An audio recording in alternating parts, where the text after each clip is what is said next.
Good afternoon and welcome to this meeting of the Waste and Street Scene Policy Committee. Thank you all for coming. This meeting is today considering two items that contain exempt information, and it may be necessary to close the meeting for each of those. I'll explain some more detail when we get to them. Can I request mobile telephones and other such equipment are switched to silent? There is no fire test planned for today. If there is an evacuation, please take instruction from the Town Hall staff. The assembly point is Tudor Square. Can we have introductions? Can we go around? So I'm Councillor Joe Watson. I'm chair of this committee and a member for Dawn Totley. And if we can go around the table this way, Tim. Councillor Tim Huggan for Crooks and Crossbow. Councillor Cliff Woodcraft for Fulwood. Councillor Alexi Diamond for Gleedless Valley and Green Party spokesperson for the Waste and Street Scene Committee. Paul Turpin, Green Councillor for Gleedless Valley. Mark. Councillor Mark Jones, Labour Councillor for Burngreave Ward. Councillor Janet Riddler, Labour Councillor for Stocksbridge and Upper Down. Councillor Nabila Maulana, Labour Councillor for Fort Park and Alberthorne. And David Barker, Labour Councillor for Richmond Ward. Thank you. Thank you all for that. And Sarah? Thank you, Chair. Sarah Bennett, Assistant Director of Legal and Governance. Thank you. And Rachel Marshall, Principal Democratic Services Officer. Rachel Appleyard, Principal Democratic Services Officer. thank you all for that. So for item 2 on the agenda is a computer glitch. It appears again under item 14, and that's where we're going to take it. That's where the papers are. So item 3 is apologies for absence. We have apologies from Councillor Mike Chaplin, and Councillor David Barker is substituting. Item 4, exclusion of the public and press. Some of the appendices at items 9, so it's one appendix at item 9 is not available to the public, and some appendices at item 14 contain exempt information as described in paragraph 3 of the Schedule 12A for the Local Government Act of 1972 as amended. If we discuss items in that, if committee members wish to raise any items of that, we will have to close the meeting. Item 5, declarations of interest. Anybody? Very good. Item 6, minutes of the last meeting on page 11. Are there any comments on the minutes, or can we approve those as a correct record? Yeah. Okay, I'll take silence as assent to the meeting to agree those as correct record. Excellent. Item 7, public questions and petitions. We've had a significant number of questions and petitions. I will take the petitions first. The petitions come from Mohammed Faisal Anzar. Is he here? If he's not here, I mean, there's some very lengthy petitions with lengthy answers, so I will have those sent in writing and not read them out here because we have obviously limited time for this. Okay, so those petitions will be answered in writing. They relate to recycling and bins and batteries and things like that, so it's important issues to raise. Okay, we have one question that doesn't relate to taxis, so I'll take that one first. That's from Janice Wallace. Is Janice Wallace here? No? Okay. So, right, so James, you should speak to this question. Yes. Okay, yes. So in that case, please come forward and do so.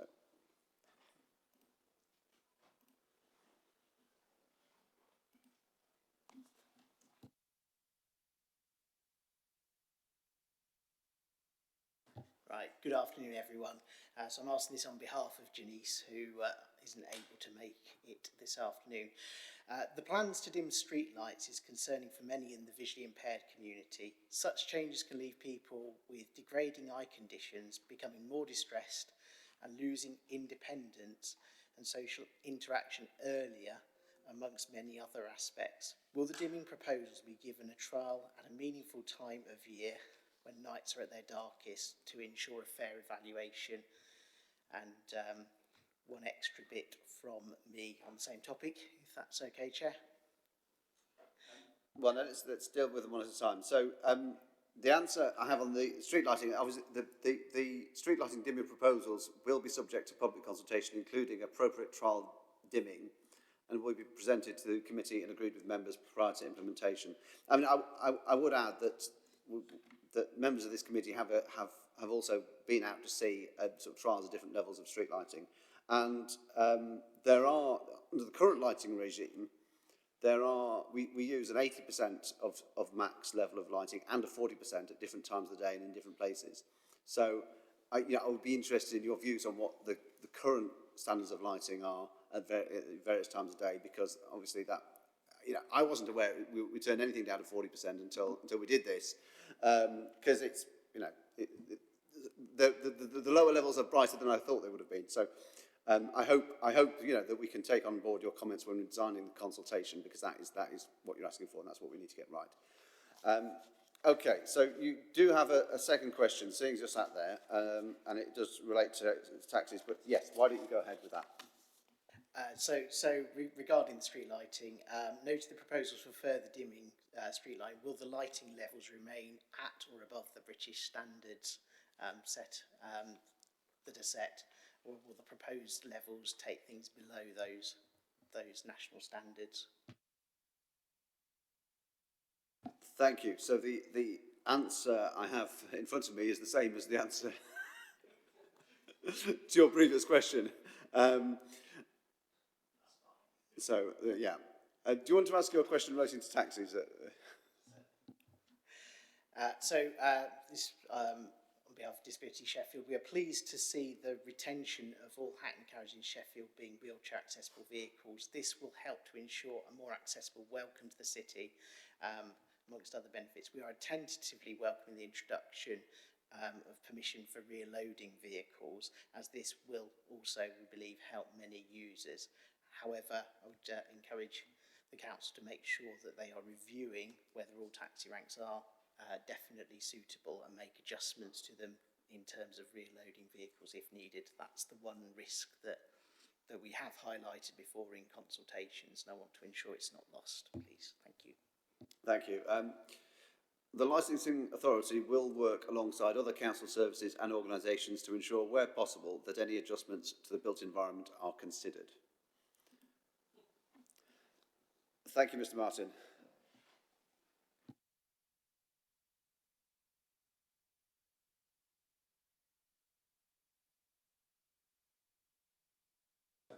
We've got a couple of questions. A couple of people have asked a large number of questions. I'm going to come to those a little bit later. I have had a So we've dealt with petitions. Is Naheem Hanif here? Yeah. Can you come and ask your question, please?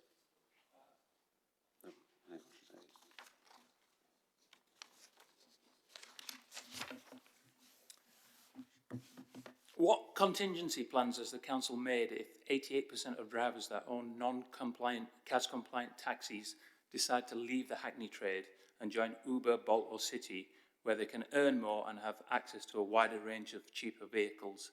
The Hackney trade will be decimated.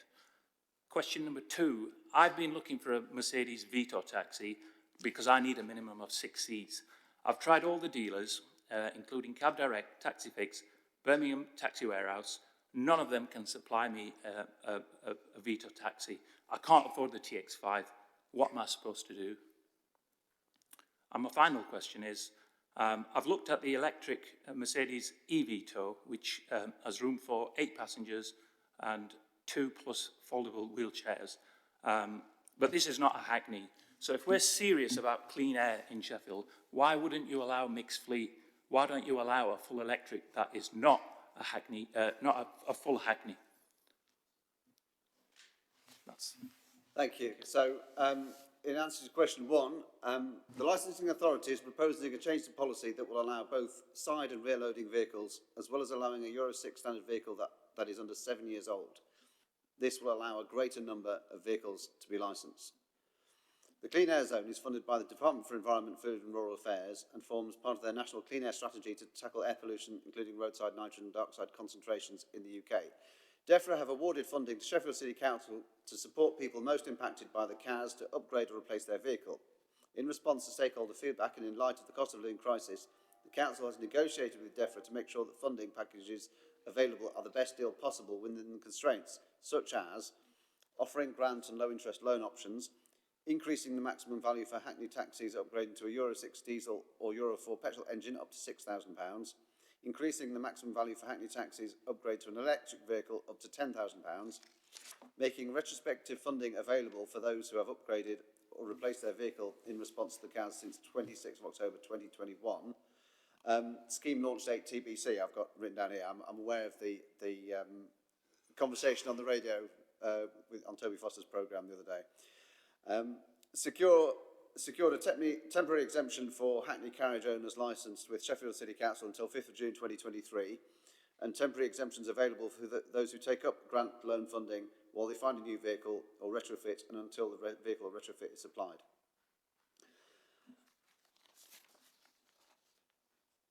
So your second question, I think the answer to that is actually included in the answer to question one. Sorry, was this question actually answered? Yeah. Right, so,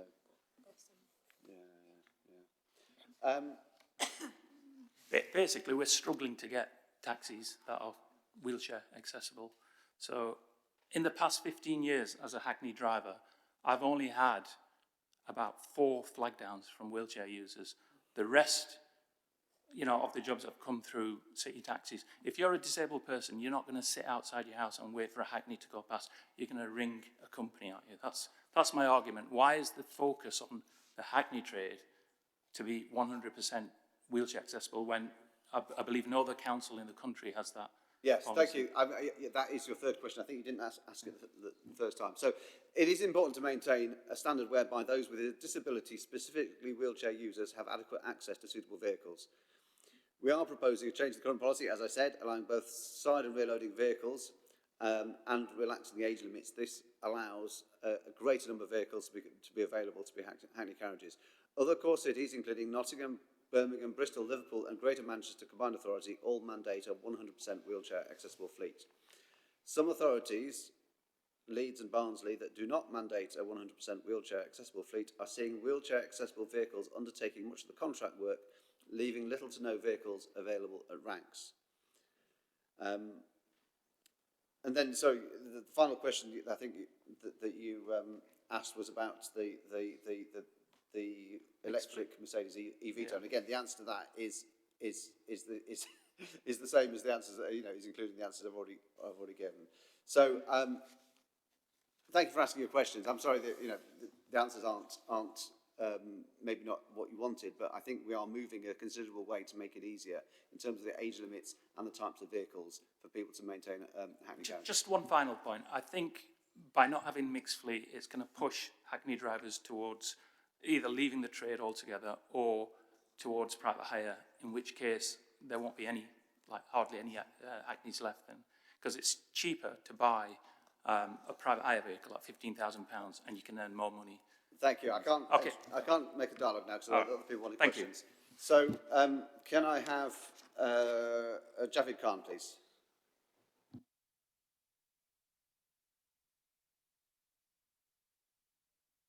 Is Javid Khan here?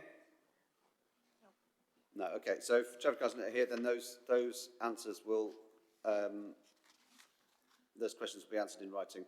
I did have a late question from Nasser Rauf that I wasn't proposing to take because it was covering similar. The answer to it would be included in answers to other questions. And I would repeat the points about the wheelchair accessibility fleets and other authorities, and what we are doing to expand the range of vehicles available to be Hackney carriages in response to that. Is Ibrahim Hussain here?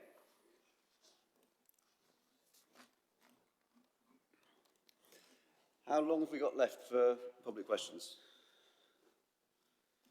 I think we have got 15 minutes actually. We started 5 minutes late starting, weren't we?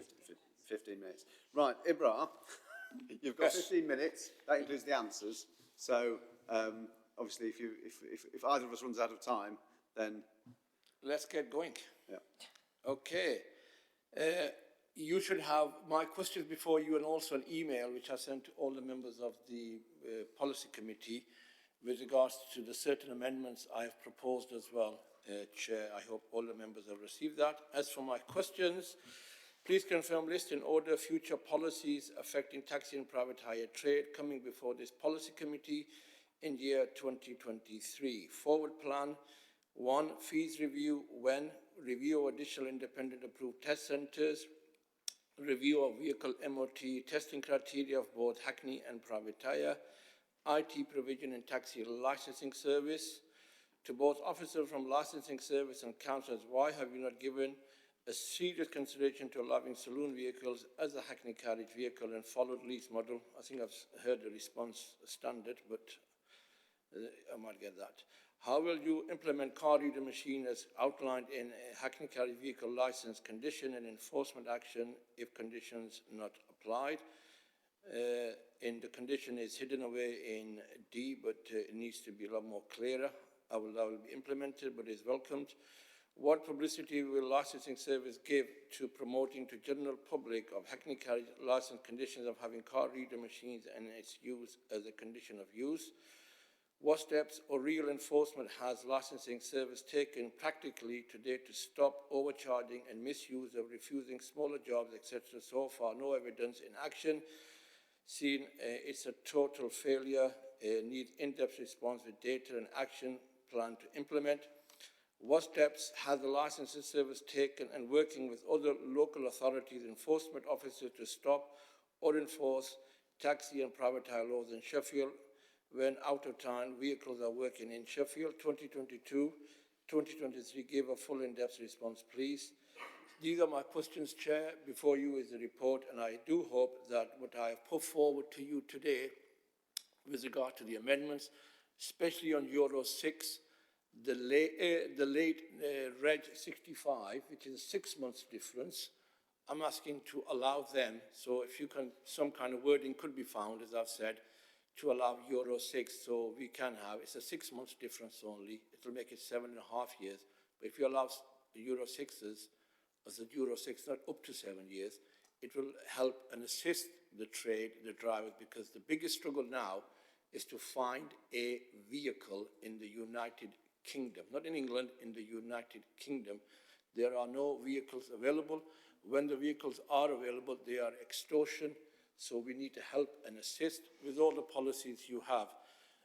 As for the colleagues before me who have come and are stressing for saloon cars, I have also put in at least give us a review in 12 months to assess where we are as well.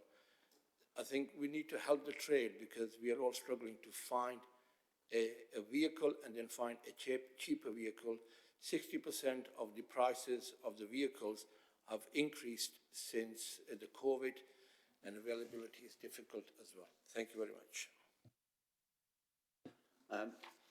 Thank you, Ibrahim. So, I mean, if you'll excuse me, I'm going to respond to the questions as I have them written down, because I think you've given them in a slightly different order. If there's anything that I've missed, then do come back to me. So,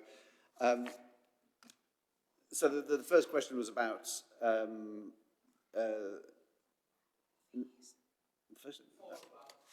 sorry, I've lost my place.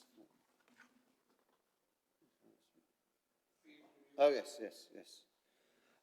So yes, we again, the fees review we were originally hoping to do last September. It has been delayed due to office time and workload. We're now expecting it in June.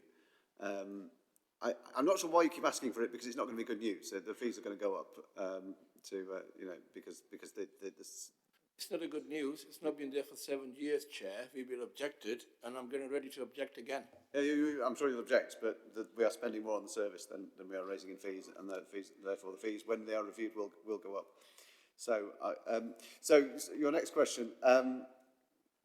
You've asked for us to consider the use of independent test centres. Again, this is a large piece of work that is coming that we were not able to do while we're working on these policies. They will come later. Again, we will look into this after this policy being agreed later in the spring. Review of vehicle MO2 testing criteria, there are no plans to review that at this time. On the IT provision in the taxi licensing service, again, this is something we are working on, and we're hoping to identify a suitable supplier.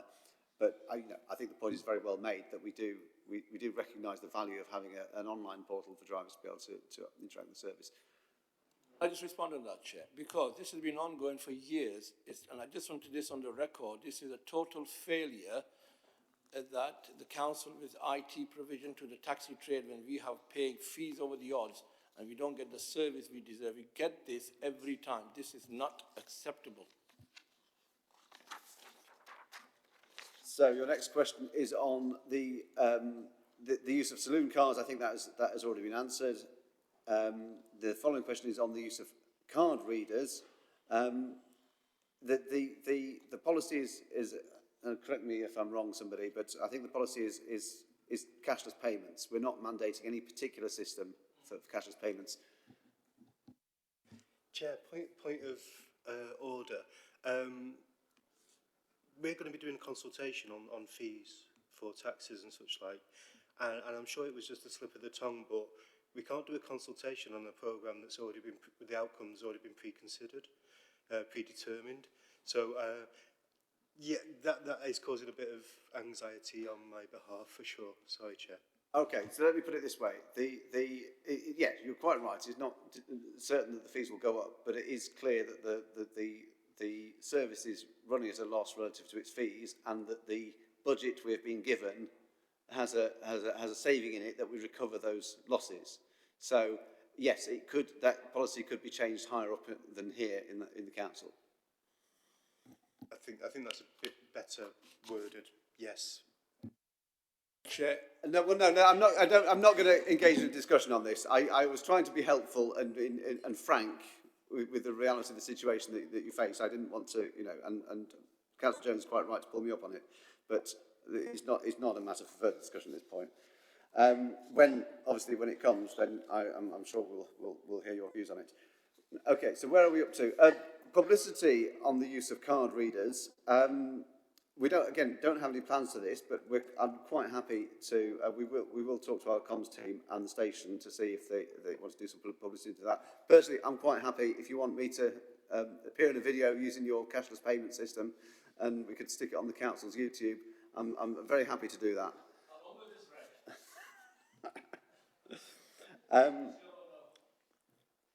Your question about enforcement to stop overcharging and misuse. The licensing services have spent time engaging with Hackney carriage drivers in an effort to address issues including overcharging and unreasonable fare refusals, including the distribution of information to drivers as a proactive means of raising awareness regarding offences.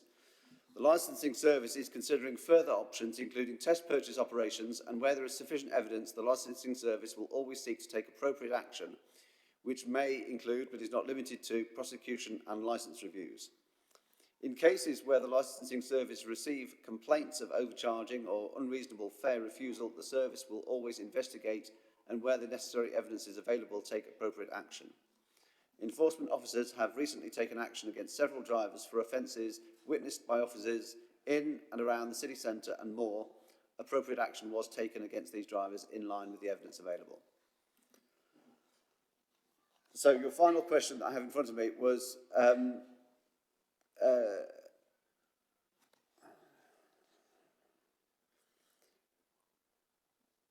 it relates to out-of-town working. Again, this is something which I, as you will recall, wrote to the Secretary of State on. The government have indicated they were aware of the challenges of out-of-area working, and they were looking at it as part of a task and finish group on taxi and PHV licensing. There was no consensus on how to tackle the issue, and the government concluded it would not at the time take forward out-of-area restrictions. The licensing service has worked alongside other local authorities during enforcement, most recently in June 2022, and will continue to do so where other local authorities are available. Thank you, Abraham. Final point, Chair, just one point. Just on the fees, the council does not, from the council tax, submit anything to the licensing service. It is funded by the license fee payers and not the council, so your budget does not affect the licensing service. The the fees are not currently covering the costs of the licensing service, and that is being backfilled from the general fund, and that is the need for a review from the council's budget point of view. Okay, let us move on to the next item on the agenda, which is the. Sorry, Mr. Ralph, your question was late. I've decided not to take it on the grounds that it's been answered by answers to all the other questions. Seeing as we do have 5 minutes, yeah, go on then. You can thank Ibrah for being brief. With the risk of vulnerable people of Sheffield, women on their own at the end of the night, not being able to get into taxis and get home safely, why is Sheffield Council not looking at opening Hackney vehicles to include saloon vehicles? Would one's mother or daughter, yourselves, be safe at the end of the night wanting to get a taxi with the numbers that are being reducing from 900, we heard in the earlier meetings, they've come down to 500 and they're falling day by day. Should we not be doing something as a council? We have seen Hackney vehicles decline by hundreds across the years and declining still. Why can the council not look at positive initiatives like mixed fleet to address it? Surely smaller vehicles, lower pollution levels and cleaner air for us to breathe. With the cost of living crisis and the impact COVID has had on the taxi trade, devastating impacts were felt across the trade and public. Why can this council now not look at a cost-saving approach to filling the void created by the reduction in taxis and use mixed fleets as an answer, which includes saloon? The bigger the vehicle, the more likely, the more pollution it's going to be for us in Sheffield. So let's all work together, and if you can come together. Thank you. See? Thank you. I refer to the answer I gave earlier that began it is important to maintain a standard whereby those who have a disability, specifically wheelchair users, have adequate access to suitable vehicles. I would add, I suppose, seeing as you raised the issue of safety at night for women and girls, I think that is a group I would like to add to the taxi forum that we had, in that we, in terms of other users. I think if members of the committee or the public can recommend sort of representatives from groups representing women's safety at night and use of taxis and that sort of thing, I would be happy to add a representative to the taxi forum at the next meeting, just to have a bit more of a balance, obviously, between the trade and users. Okay, let's move on to the next item on the agenda, which is item number 8, the work programme.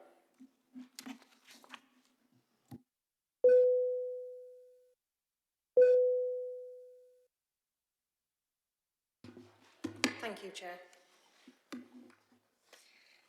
I would like to draw the committee's attention, please, to the work programme, which is set out from page 17 of the main agenda pack. So I'll just give you a few seconds to leave to that. At the top of page 18 is the set of recommendations that we'll be asking the committee to agree. There are no references from council or other committees at this stage, which would have been outlined in section 2. On page 20, titled Appendix 1 Work Programme, we do have a deferred item there, which is obviously being taken today. Moving down onto page 21, we've then got meeting 5, which is today's meeting. Moving on to meeting 6 on page 23, which will be the March meeting.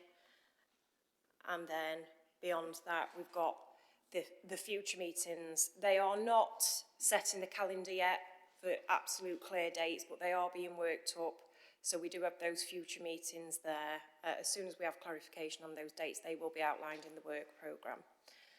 So I will be referring back to you, Chair, now, if that's okay for those recommendations, and to take any questions. Thank you. Any comments or questions on the work programme? Councillor Jones.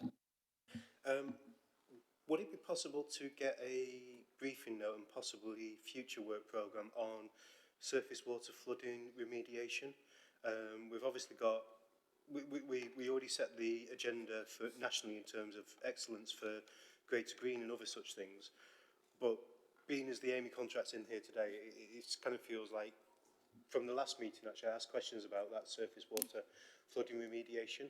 And I know it's not specifically Amey, but I do think it's something we're going to need to do in terms of climate change and extreme weather events. So I think that's something that we need to be pushing up the agenda to see how we can better protect the city. And certainly, if I'm looking at, there's a couple of roads in my patches, including Page Hall Road, Firth Park Road, where we get a lot of surface water flooding, and there was flooding outside Steelworks on Newhall Road, I think it was, by Forge Masters yesterday. So I think it's pertinent if we start looking to address some of those elements and seeing what funding we can get from government and the rest, if that's possible, please, Chair. I think I'm certainly happy to ask for a briefing on that if we can and see where we take it. I'm conscious that depending on the cause of the flooding, it may come under Transport, Regeneration and Climate rather than ourselves, which is unfortunate, really, isn't it? That these you know, the divisions between the committees don't always fall in the best of places. But I think that they're very busy, so I think if we just take it on, perhaps they won't notice, and perhaps legal won't notice. Sorry. Any more comments on the work programme? Can I just add? I noticed that we have in the work programme a column for public consultation and engagement. I would advise members of the committee that we had a question came to governance saying, why doesn't governance use its own engagement toolkit, the one it recommended to all the policy committees that none of them use? And I said, well, I object to that question. On Wasted Street team, we are using it, and we are, you know, we've got engagement and public consultation and so on. Basically, we've filled that column. So credit to us, I think, for that. All right. Next,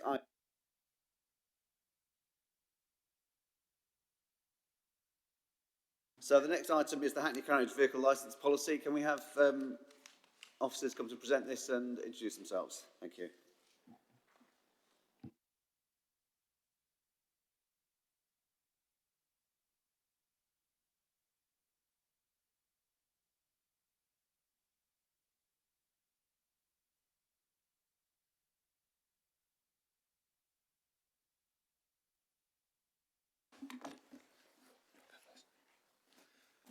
Afternoon, councillors. Craig Harper, Policy Officer in the Licensing Service. Ben Brailsford, Head of Street Scene Services. Daniel Paulett, Licensing Officer.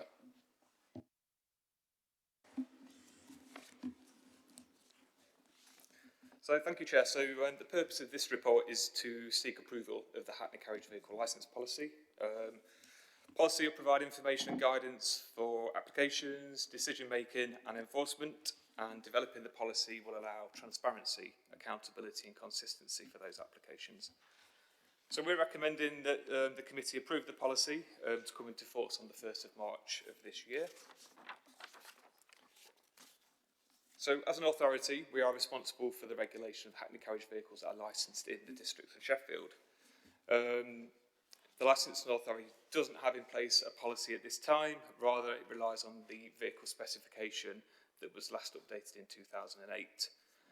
In implementing a new policy, it will provide individuals with a clear, consistent basis for submitting applications, provide a clear, consistent basis for determining licence applications, and provide information on licensing requirements throughout the time those vehicles are licensed.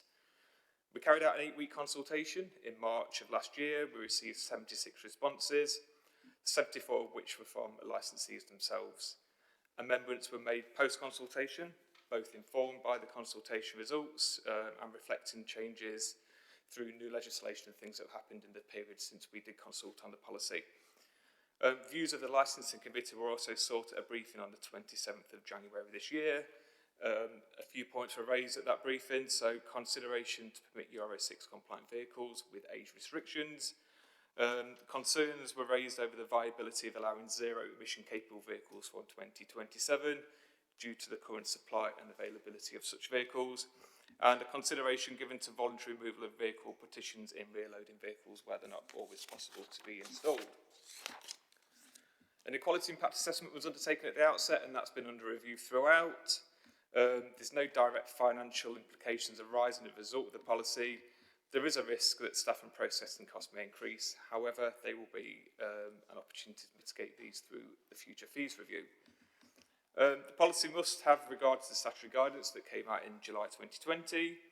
A recommendation of that guidance is that all licensing authorities make available a policy document that brings together procedures on taxi and private hire licensing, and that includes conditions and vehicle standards, and policies should be reviewed every 5 years. In regards to climate implications, the policy defines the standards and requirements for vehicles wishing to be licensed, and that includes age and emission standards. The vehicle specification now proposes new age limits. So diesel and petrol vehicles must be at least Euro 6 compliant and under 7 years at age when granted the first licence, and can then be licensed for 15 years. Zero emission capable vehicles can be under 7 years of age when first licensed and can be licensed for 20 years. And then we're proposing that as of the 1st of January 2027, that all newly licensed vehicles must be zero emission capable. Existing licensed vehicles licensed before that time can continue to be licensed for the periods that I've just set out. Maintaining age criteria means that only the cleanest and newest vehicles are licensed, and that these vehicles of Euro 6 diesel standard will be compliant with the clean air zone, will therefore not be charged for entering that zone. Zero emission capable vehicles will enable wider council objectives to be worked towards, and that includes a 10-point plan for climate action, and that's net zero by 2030. At the time of writing, the majority of the Hackney Carriage vehicles are diesel, many of which are Euro 4 standards. Only a small percentage are Euro 6 or zero emission capable. We're going to continue to track the numbers of the different standards of vehicles to demonstrate the impact of the policy. It's not currently possible to calculate the exact carbon emissions of switching, as annual mileage of individual vehicles is not known, and the Euro standards don't include CO2 emission targets. The majority of licensees are self-employed and therefore responsible for sourcing their own vehicles. New and electric hybrids are extremely expensive compared to their fossil fuel counterparts. It's thought likely, initially at least, that licensees will choose a Euro 6 compliant vehicle. With compromise really, as it's deemed a necessary step to move direct to hybrid and electric may see further reductions in the fleet and therefore have a knock-on effect on the availability of wheelchair accessible vehicles. It's recommended that members approve the policy in order for the recommendations to be implemented. Thank you, Chair. Thank you, Mark. Councillor Jones. Cheers, Joe. Thanks for that brief summary. There's a couple of elements on this that I'm not quite sure about. I kind of welcome the increasing in ages of taxis and such like. But I do have a question. So, if you've got a vehicle that's been extremely well maintained, the upholstery has been redone and everything else, it could be 50 years old and it could still potentially get a licence. Sabine, as you're nodding, I'm guessing I'm not wrong on that one, so that's okay. I know David's here, he's more experienced on this. Being as the age criteria almost feels redundant in this element. So we heard from Ibra about extending by an extra 6 months. I'm just wondering whether it's even prudent to keep an age criteria in there as long as the vehicle is maintained and looked after in an appropriate manner, because yes, it may be a case that, you know what, your vehicle won't be compliant with CAS, but as long as you maintain it and you choose to pay that fee, why would we not allow a really, really beautiful vintage taxi on the road as opposed to a compliant but a bit scraggy looking newer vehicle? What's your thoughts on that element there? I think there is some kind of value in what you have said, and we have got a Hackney Carriage vehicle that's nearly 25 years old that still drives around the streets of Sheffield. Again, it's well maintained. It goes to subcommittee for that approval to be extended. I think what we see with the age limit criteria is that the private hire fleet has got stricter age limits, and the majority of that fleet is CAS compliant, and that's due to the age restrictions that we've had in place throughout the years. Hackney Carriage can be licensed for a longer period of time, but they're more expensive to purchase and they're purpose-built for the job in which they do. So what we have done and what we haven't done before is allow these Euro 6 compliant vehicles to be licensed. They're a lot healthier than the Euro 5 and 6 vehicles.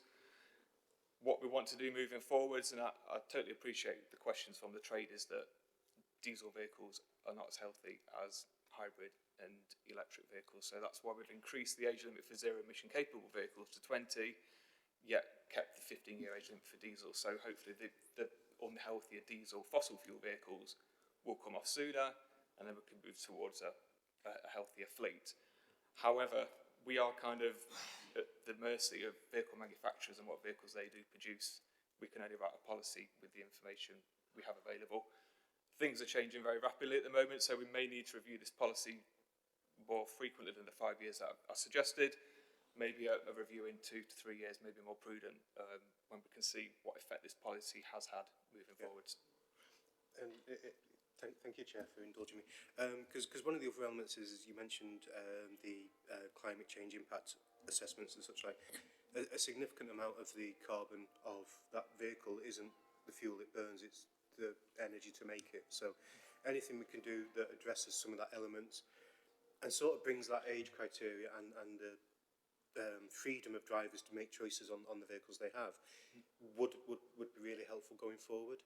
And I welcome the fact that you're suggesting that we review this policy very, very early, because I think we're going to need to do something of that nature as we're going forward. Slightly off topic, and I know it's been raised already, it's the fees. And one thing that does spring to mind is if the fees are no longer washing the face, it may be speculation only at this stage because you may not have the information. Is that primarily because of the significant reduction in number of taxi drivers and those applying for licences? I think I don't have much information on fees because I'm not responsible for kind of setting fees and working in that sphere. There won't be a huge reduction in terms of processing Hackney Carriage vehicle applications. The higher fees are really for driver applications because we have to do so many more checks than we used to have to do. So I don't think there'll be many more kind of checks and balances we have to do. There's some things within the statutory standards, such as DBS checks, that we now have to do for vehicle proprietors, which we haven't done before.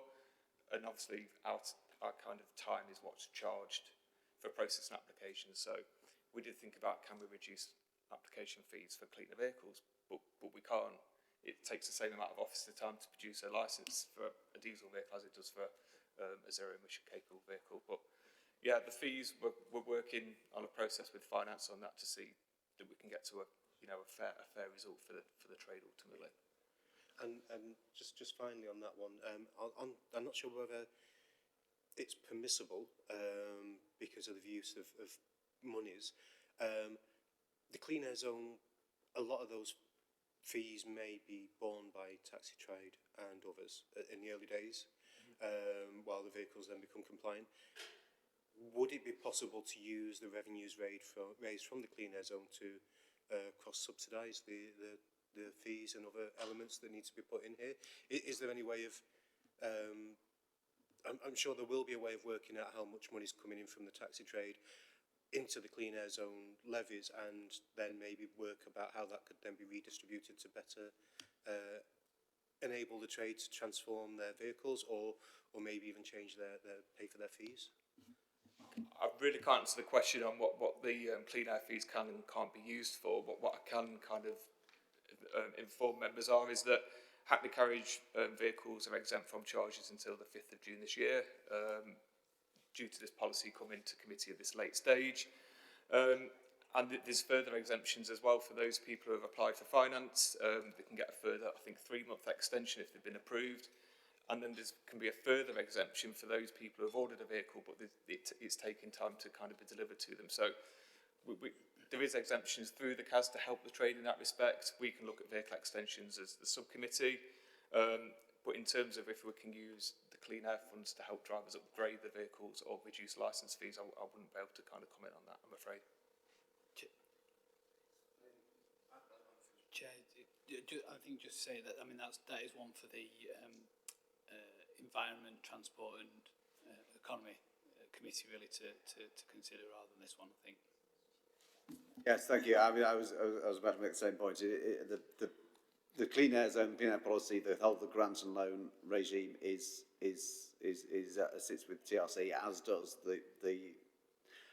the deficit from the late implementation of the clean air zone. I think if it had come in, then we would claim the revenue. But as it is late, I think they can carry the deficit. I can't see any problem with that way of running it. Yeah. Okay. So are you done, Mark? Yes, thank you, Chair. Okay. David next. Thank you, Chair. It's more comments than actual questions. And first, I'd like to thank the officers and the trade and user groups for all the work they've done on this and the joint work they've done, because I think it's come up with a policy that I feel I can just about support in its current form. Though I wouldn't have any objection to adding an extra 6 months to the first licence limit. You know, if there are Euro 6 compliant vehicles at 7 years, 1 month old, then why wouldn't we license it when we're licensing a 7-year-old one? And I think if those vehicles came to committee would, it's hard to prejudge, but I think committee would be minded to approve those. So I'd be happy to support that amendment to the policy today, just to make sure the drivers get a sporting chance of getting a compliant vehicle. I think I absolutely accept the need for early review of this policy, because the market may change for the better or worse, and it's worth really keeping that under control. But one of the other reasons I support it, and licensing officers may wish to confirm this, is that it's a new policy, it's quite different, and we may well come across some practical difficulties we hadn't even thought of in implementing this, and that licensing officers, I'm assured, will keep it under review and can tweak if necessary. If there are things that are coming up that we think that's actually not working, we're not stuck with it for the next 2 or 3 years. We can come back and we can work with the trade and with users to actually make it better in that respect. So I think we should support this policy today, perhaps with the additional 6 months on the first licence age. Thank you to everyone that's input, and we look forward to talking to you over the next few years to ensure that it actually works for you and for the people of Sheffield. Thank you. Alexei. Sorry, I think that was a statement rather than a question, wasn't it, I think? Or did you want a response? They might wish to confirm that they're happy to keep the policy under review and tweak it as necessary. I think the question of review, I think it has been said as well, that the 2027 date to go all ZEC for new registrations may prove difficult. So I think we're going to have to, I think we all recognise we're going to have to look at it before that. I think that's accepted. So again, I think your point on keeping it under review can be added to that. Yeah, but did you want a response from officers? Or I had a response before the meeting. So good. It's just about the point that if some of this doesn't work, we can change it. You know, we don't have to wait 2 years to change it. We can look at it immediately, and we can make the tweaks necessary to make it work. You right. Well, I have a point to make on that myself shortly, but let's go to Alexei. Can I just come back on that point, Chair? That we have put this policy together with the best intentions, and we've worked with other organisations in trying to put the best specification forward that we think at this time. It may prove that we've got some things wrong, or some things aren't working as we intended to. So it may be that we review it in the coming 12 months, the coming 2 to 3 years' time, but I just want to make members aware that we will keep it under review and hope that it works as well as intended. Thank you. Thank you. Alexei. Thank you, Chair. Yeah, I'd just also like to echo David in thanking the officers and everyone that's engaged with the consultations, and broadly welcome the policy. I've got a couple of questions, quick questions. You said that new electric and hybrid Hackneys cost at the moment about 70k. What is the figure for rear-loading vehicles that would be acceptable under the new policy? So we can only give some rough estimates at the time, but in terms of the LEVC, which is the hybrid electric one, they are around £70,000 to purchase new. You can get a second-hand one between £38,000 and £50,000, depending upon the mileage. So you can get a one that's done around 4,000 miles at the moment for £50,000, with £10,000 grant from the Clean Air Zone to go towards that.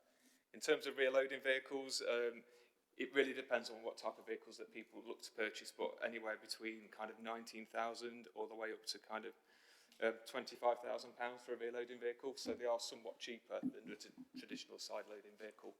Obviously, it depends on what vehicle people choose to purchase, but by allowing rear-loading vehicles will help there be more choice for licensees to consider.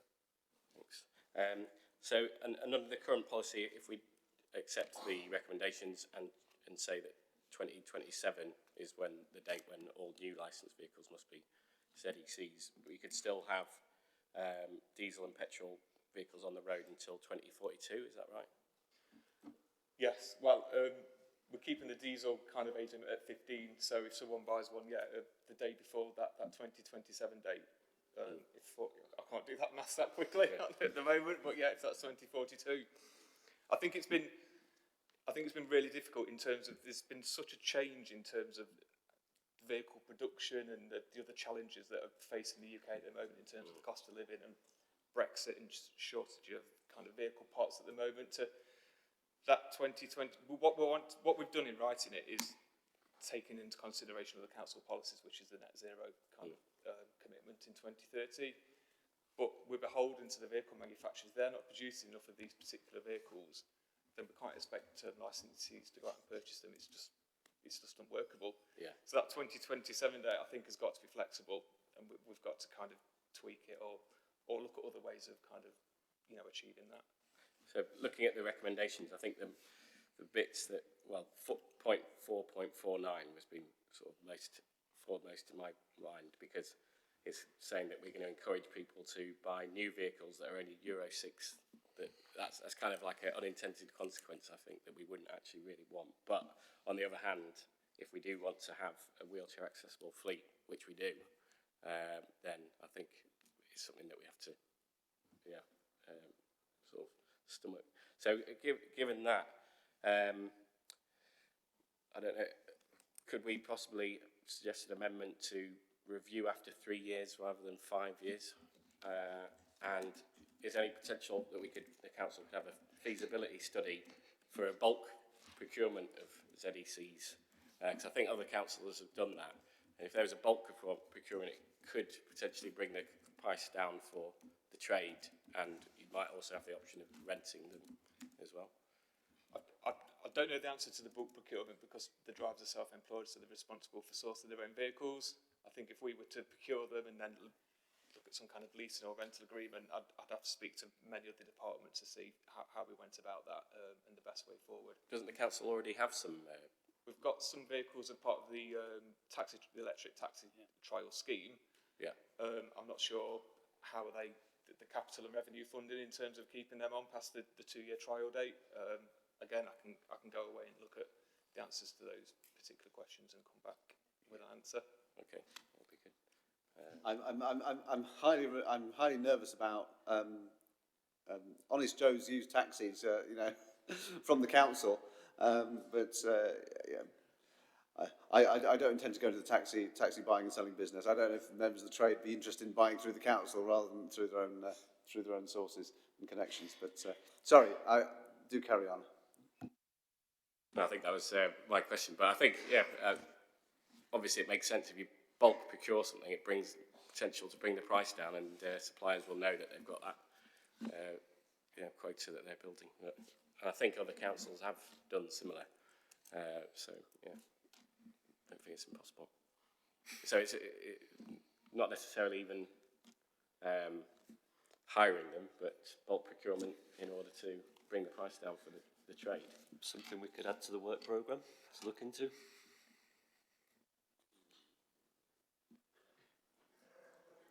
Really? Okay, so do you want to draw your... I think you had some proposals in there. Do you want to summarise what your proposals actually are at this point? Just for change the review date to 3 years was the one there. I don't think there's...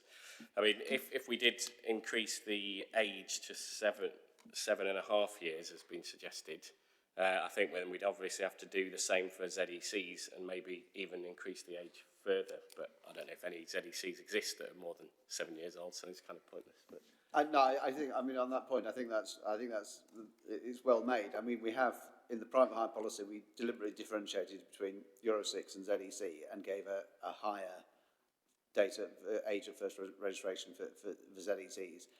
We've given that date for Hackney carriages to the diesel ones, and the logic was to add another 2 years to the others, but we don't think they exist, so it really wouldn't make any difference. But it is something that might be worth looking at the review. Given that the 2027 date is in there to go ZEC, I do feel we do need to review it before then anyway, which is 3 years, not 5 years, effectively, isn't it? So I don't know if that's something we can just agree to say. Yeah, Mark, go on. With the policy going live in June, if you were to give it 1 year to exist, that'd take it through to June 24. 6 months to then review that would then bring us round to December 24. Could we not go for, say, 2 years now? So that'd be February 25. So that means it will have had 1 year to be implemented, 6 months to be reviewed, and then 2 months for the paperwork to be sought to come to this committee. Because that would be relative. It's only slightly shorter timeline than what Councillor Diamond is asking, and it doesn't seem unreasonable considering the implementation and ongoing process that we could put in place. Yeah, so we're proposing the policy comes into force on the 1st of March. It's the exemptions to the Hackney carriages that begins in June. We can look at working to 2 years. I just think we need to be aware that we need to give this time for this policy to bed in before we go out and carry out reviews. But I'm happy to work towards 2 years if that's what members feel is necessary. Thanks. I think if we were to have the policy reviewed within 3 years in the way that we are doing now, then work would have to begin on that after 2 years, wouldn't it? And that would make sense to me, and it would make sense to have the policy reviewed the year before 2027 when we've got a better idea of the terrain. I mean, like I say, I think I'm inclined to agree that the danger if we do it too soon is that we still won't know what the landscape will be in terms of ZECs when we reach 2027. So 3 years, I think, and within 3 years, I think is I think I would support. Chair, can I just... Yeah. Craig, just correct me if I'm wrong, because I'm navigating through your appendices. I think Appendix H is the policy that's due for approval today, yes? That says, at Part 1 Introduction, the Council will review the policy at least every 3 years and informally re-evaluate it from time to time. Now, I know the guidance says no less than 5 years, but just to clarify that the current intention is to review it after 3 years in any event? Yes, certainly. So it's a statutory guidance that states 5 years as the kind of the benchmark, but we always intend to do it every 3 years. Due to lockdown and COVID and other things have obviously slipped through that programme. So 3 years is what we usually work through for the driver, the private hire one at Hackney. So yeah, 3 years is achievable in the intention.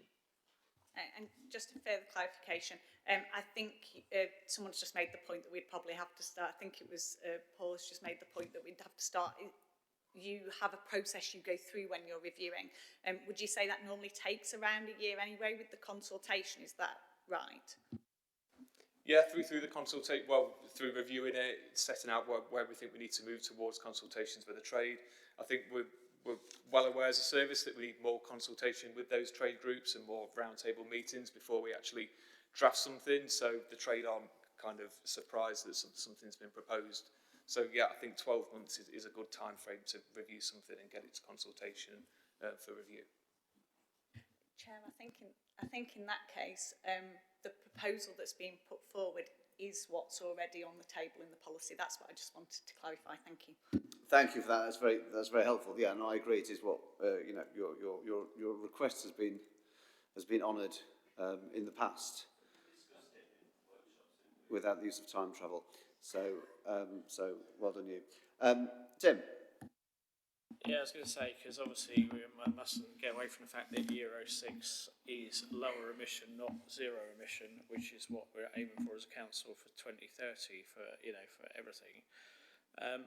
When do you envisage the last Euro 6s to be on the road as a council? I mean, is it, if you got a date, are you going to push it back? No, go on. It's not something I've considered. We're just working with what the manufacturers are producing at the moment. So it depends when the last Euro 6 kind of rolls off the production line. There's 15 years from that point. So my concern is one of the things that we've had from the Clean Air Zone and the lack of clarity from the council is that certainty in purchasing of vehicles, etc., is something that is a big factor in private individuals who are running small companies, and that's something that we've got to look at. And one of the things I would like us to have is somewhere, you know, if we're reviewing it in the time scale we're talking about, is that we have a time scale for when we're going to say this is the last time we're going to have these vehicles on the road, to give certainty in terms of their purchasing, buying decisions that are being made, because that's what we need to have for small traders, because it's not fair on them to have you know, to have them purchasing vehicles that then we turn around and say you can't have them. We don't want them on the road, and we've got to make sure that we give them that long enough timeline so they can make those decisions, and it's only fair for the council that we do that. So we need to, when we look at the policy next time, I'd like that to be put into the policy so that we know what they're factoring in their buying decisions to give, because it's a long shelf life these vehicles have, and they've got to know what they're buying and whether they're going to be redundant at some point. Yes, I think at the moment, I think the upper age limit kind of details how long they can licence that vehicle for. It's whether in 3 years' time we look at the upper age limits to give licensees more clarity about how long they can licence certain vehicles for. I'm aware that the industry is looking at bringing in Euro 7 compliance, but I don't think a date's been kind of cemented about when that may come in. I'm not sure the standards that Euro 7 will introduce either in terms of emissions and other kind of targets that, you know, Euro 6 standards bring. So it will be dealt with through the upper age limits of vehicles at the review in 3 years' time, hopefully. Sarah. Thank you, Chair. Just to clarify, I mean, I think probably Craig can clarify, but I think that if somebody buys a vehicle and registers it now, as long as that vehicle remains in fit condition, it can continue to be licensed as the current policy states for as long as that vehicle is in good condition. Is that correct? So it depends on the type of vehicle that's purchased. So a fossil fuel vehicle is 15 years, so they can license it for that. If it's a zero emission, 20 years.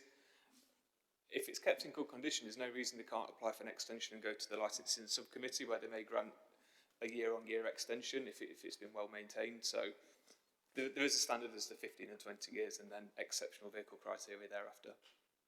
Thank you. Just the other thing I wanted to clarify, Chair, was that I don't think it's within the gift of this committee or any committee to set a policy that can never be overturned. That would fetter the discretion of future reviews, similar to the point that Councillor Jones was making about, you know, each review has to be carried out in good faith and not be predetermined. So even if a policy was to specify something, we couldn't guarantee that would never be reviewed. It would have to be taken on the best information at the time when that policy came up for its natural review. So some certainty can be given, as is the case now. You know, if you buy a vehicle, you'll be able to register it for the next 15 years and potentially longer, subject to the subcommittee's advice. But we can't, no committee can guarantee a policy will never be reviewed. Thank you. I think the point is well made. Did you want to come back, Tim? No, I understand the policy and the discretion and all that is policy, but it's making sure we factor in some of these decisions that we're looking at them, and we're looking forward that these decisions are going to have to be taken for the future, because one of the other things is there are other emerging technologies that may not be electric but may be zero emissions, and so we need to be looking around that as other alternatives, because nothing is static. But I'm just saying that as part of the policy, it's also certainty for taxi, you know, for the licensed trade, because, you know, they're small business people. They need to, make those decisions, make those in advance. You know, and that's just fair to them. I think it's fair to say, isn't it, that we can all see the direction of travel, the way the wind is blowing in terms of vehicle emissions for vehicles overall, and I think we should all recognise that we hold taxis to a higher standard than vehicles in general. And I'm not expecting that to change, and it may change, you know, in degree, as it is in this policy due to the supply chain issues and the hardship that's been raised. But the direction of travel is quite clearly we're moving away from dirty vehicles and towards clean ones. And I think, you know, the clarity, if you like, is please, you know, get a clean vehicle and you'll be fine. Mark. Thank you, Chair. Tim's right to really mention about changes in technology and what may be polluting now may not be polluting in the future. I was channel surfing and saw something on Top Gear, I think it was, where they were running supercars on net zero fuel, which cost £10 a litre, and they said that was prohibitively expensive. And then I went to the petrol station and saw that £2 a litre. It's not that big a gap anymore, is it? So those technologies could change. And one thing I think we could write into our agenda or into our schedule going forward and our mindset is my kids love going to see trains run on coal, steam trains. They love it. It's part of our heritage. It's part of our country's history. We see people getting married on buses that are 50, 60 years old.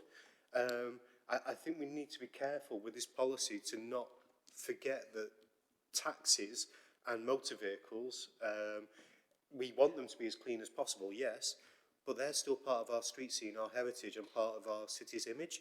So part of the reason for having this policy and everything else is we want the taxis to look the best they can, because when people come to Sheffield, we don't want them getting off a scruffy, dirty, overcrowded train into a scruffy taxi.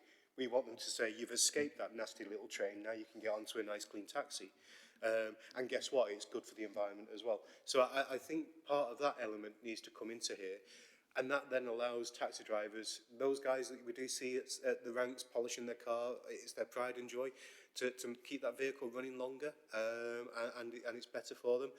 And another element that I think an artefact of the system at the moment, and we mentioned it here, we're going to be losing potentially more Hackney drivers.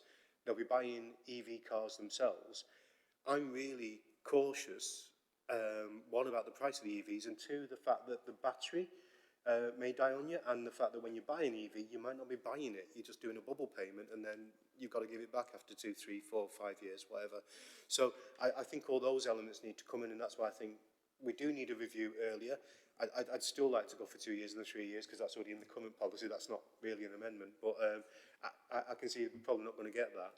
But I think some element of recognition of the car's contribution to our street scene, for better phrase, needs to be part of the policy as well. And who knows, maybe people will be coming to Sheffield to get off dirty trains and onto nice, clean, heritage-looking cars as a part of an attractor for the city's economic development. Yeah, well, thank you. I think we're in danger of having a general discussion on heritage and nostalgia. I mean, if you know, traction engine rides up and down Pinston Street. You've heard it here first. Yes, if we can draw this to a conclusion on the merits of the policy. I've had a proposal I think is already in the paper on three-year review. There's a proposal made earlier about adding 6 months, which I will comment on actually. I'm happy to be guided by members of the committee on that. I think it's unfortunate that we weren't able to have a distinction between zero emission capable and diesel in this, because we have added 2 years on for diesel, and there's no point moving zero emission. If we want to make them all 7 years and 6 months, just to be clear, we're offering relief to taxi drivers, recognising the difficulty of the position they're in. Then I think that might be reasonable to do. I mean, I'm conscious that the reason we're in this position is not because of what we're doing in our policy. It's because of the clean air zone, and the imposition that is happening. And so I have seen a couple of indications. I'm just going to have a little go myself. We are in the danger that the clean air zone, whatever policy we pass here, even if we said gave drivers everything they wanted, the clean air zone is happening, and it may, and we've been warned, it may lead to a significant reduction in the number of Hackney carriages. And the question, I suppose, is, and I can only ask the officers in front of me who aren't responsible for clean air zone but are responsible for taxis and taxi licensing, what would we do if we suddenly found we lost 3/4 or 4/5 of our fleet of Hackney carriages?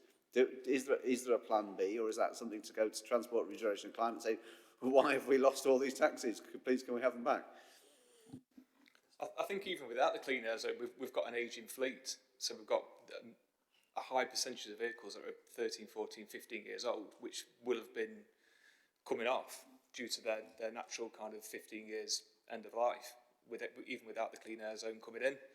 And I think there's been a reluctance for drivers to upgrade because of the clean air zone being implemented and the lack of kind of direction on this policy. So that will hopefully give people some clarity moving forwards.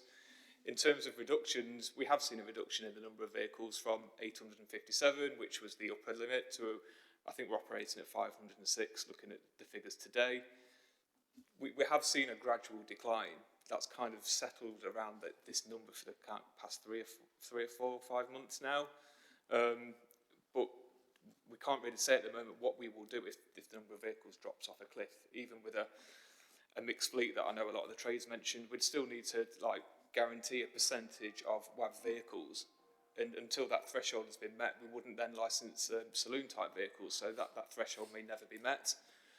This is why I think we need to keep it under review and monitor it moving forwards, and see how easily these vehicles are to purchase as well moving forwards. Thank you. So I think I saw Paul indicate and Alexi. Right, I'd like to draw this to a conclusion soon if we can, because we've spent some time on this. We've got lots more to do. Paul. Thank you. Most of what I was going to say has been discussed, and so thanks for that. But I was just going to say, with the 7 years, just for clarification, so the policy comes in on March, 7 years from March 23 is March 16 plate. Yeah. I know we're struggling with the mental arithmetic, but so although it was legislation that vehicles would be manufactured to Euro 6 from, I think, 2015, there was no actual obligation for them to be registered until September 16. So you're still getting vehicles which are March 16, which are not Euro 6. Sorry, Paul, can I stop you there? The policy, if you read it, says the vehicle has to be Euro 6. Well, this is the point I'm trying to make. So I don't think extending the 6 months is going to be immediately of value, but perhaps next year it will, because so this time next year it will bring in September 16 vehicles. So is that really where you're trying to get that extra? Yeah.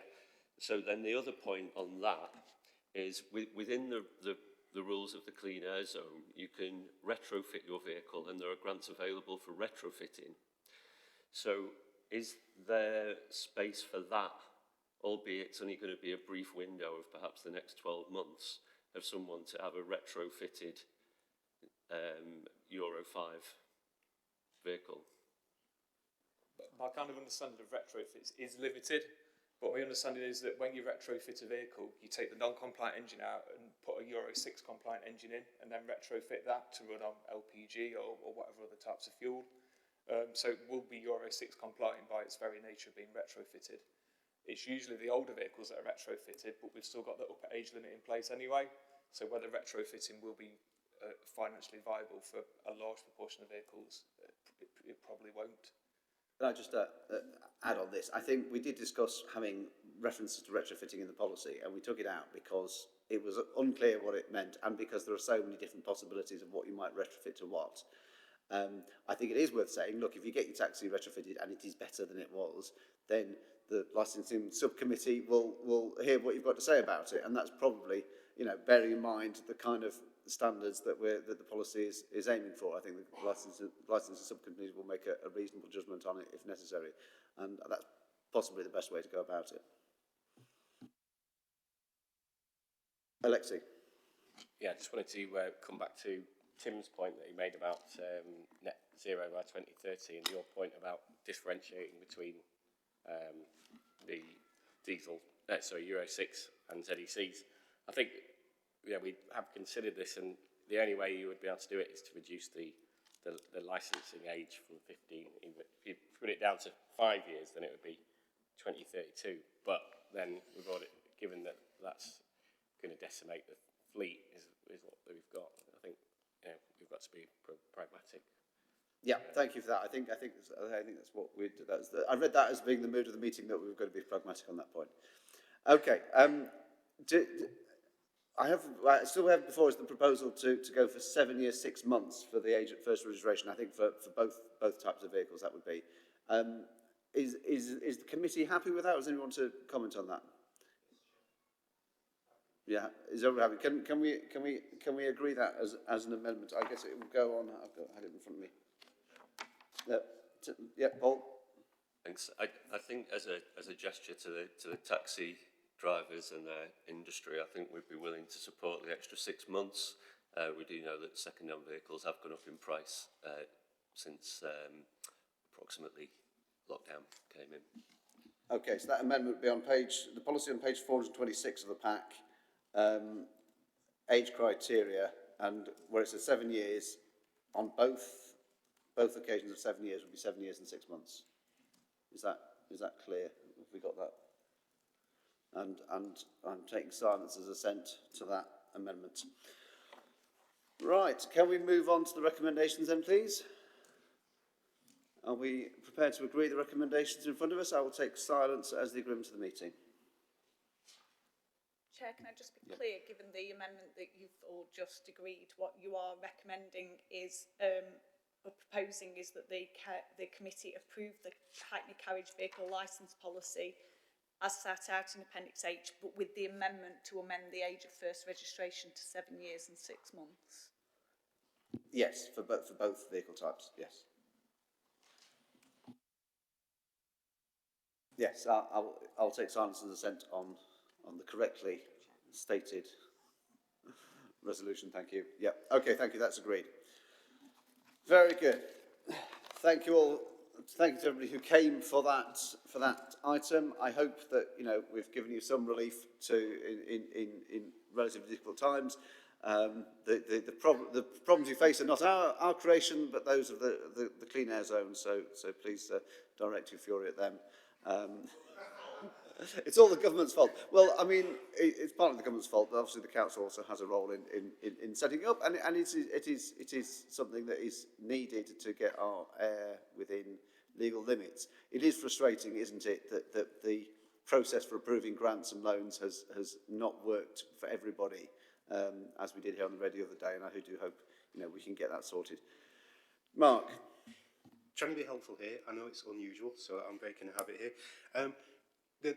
The things that we've said in this committee and the suggestions that we brought forward, I think, could we have those relatively detailed minutes and suggestions passed on to the Transport and Economic Committee?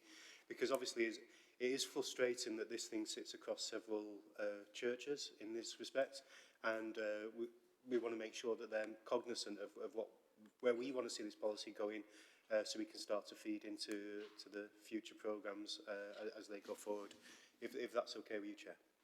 Yes, thank you. That is very helpful. Can we move on to the next item, which is item 10, street trading, the city centre.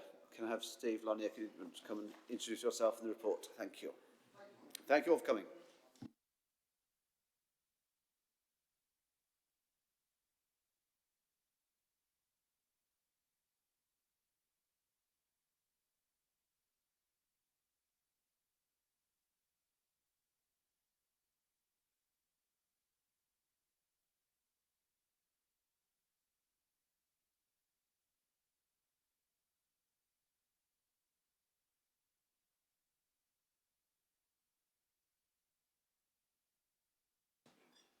Please go ahead.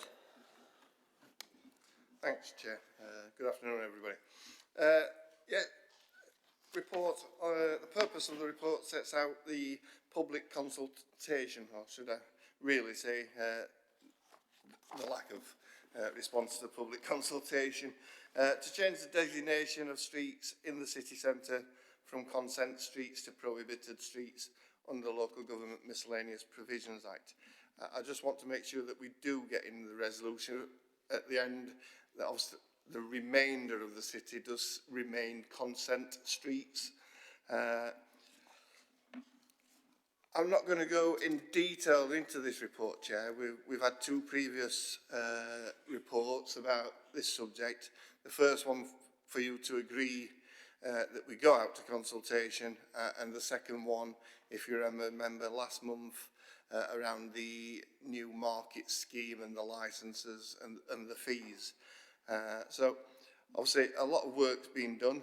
It is all about encouraging that street food environment and what really has become a phenomenon across this country into Sheffield. and trying to really help small businesses into the city to start off as potentially just small traders, but build and hopefully move into permanent premises and be really successful. I'm going to miss quite a bit of that. An equality impact assessment has been done. Also a climate impact assessment has been partly done and approved. If we go to 1.5, Chair, the formal process, it's all set out there about, obviously, we had the report on the 23rd of November for you to approve throughout consultation. We then had the report in December around the new street market licence regulations, etc. Hopefully you will today recommend the resolution for full council to approve, and then we will obviously go out to public notice as stated in the legislation.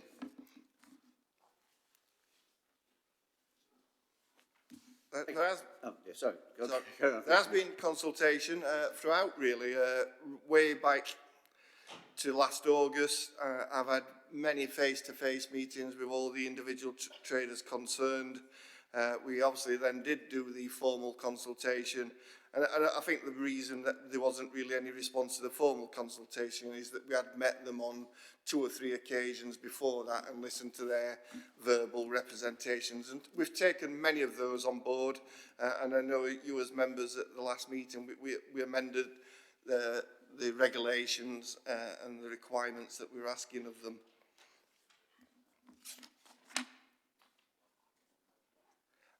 Alternative options, Chair, really there aren't any. We either stay as we are or we move to the new proposal. The reasons for the recommendations, Chair, is outlined in the report. It will improve the on-street food offer, hopefully bring it up to the modern standards and getting more variety and different offers out there for the street food businesses.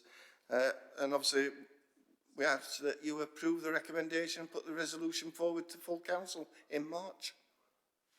Thank you very much. So we have discussed this twice now in 2 previous reports. We've had the consultation. Nothing I can see has changed. So I would, I was about to say, I wonder if we could just agree at this point. But Alexa, you've indicated. Yeah, thank you for the report. I'm not got any problem with it. Just on 1.11, the first point, just to check, we haven't got any preliminary agreements with any of the traders that are mentioned there. We've not. No, I mean anything that's been brought up by the trades have been brought in. The main concerns were around the length of licence, which we amended at the last meeting, and the fees and about phasing the fees in, which we all agreed at the last meeting. So we haven't got any agreements in principle with any of these. No. Yeah, okay, that's fine. And on 1.3.3, should that be say that existing street traders have been given an option to apply, or does that need amending? Or? Yeah. All the existing traders, there's 5 of them in the city centre, will all have the option to transfer across, which I'm quite certain they all will do. And at the moment, they've got the temporary consent. They've all taken that. Okay.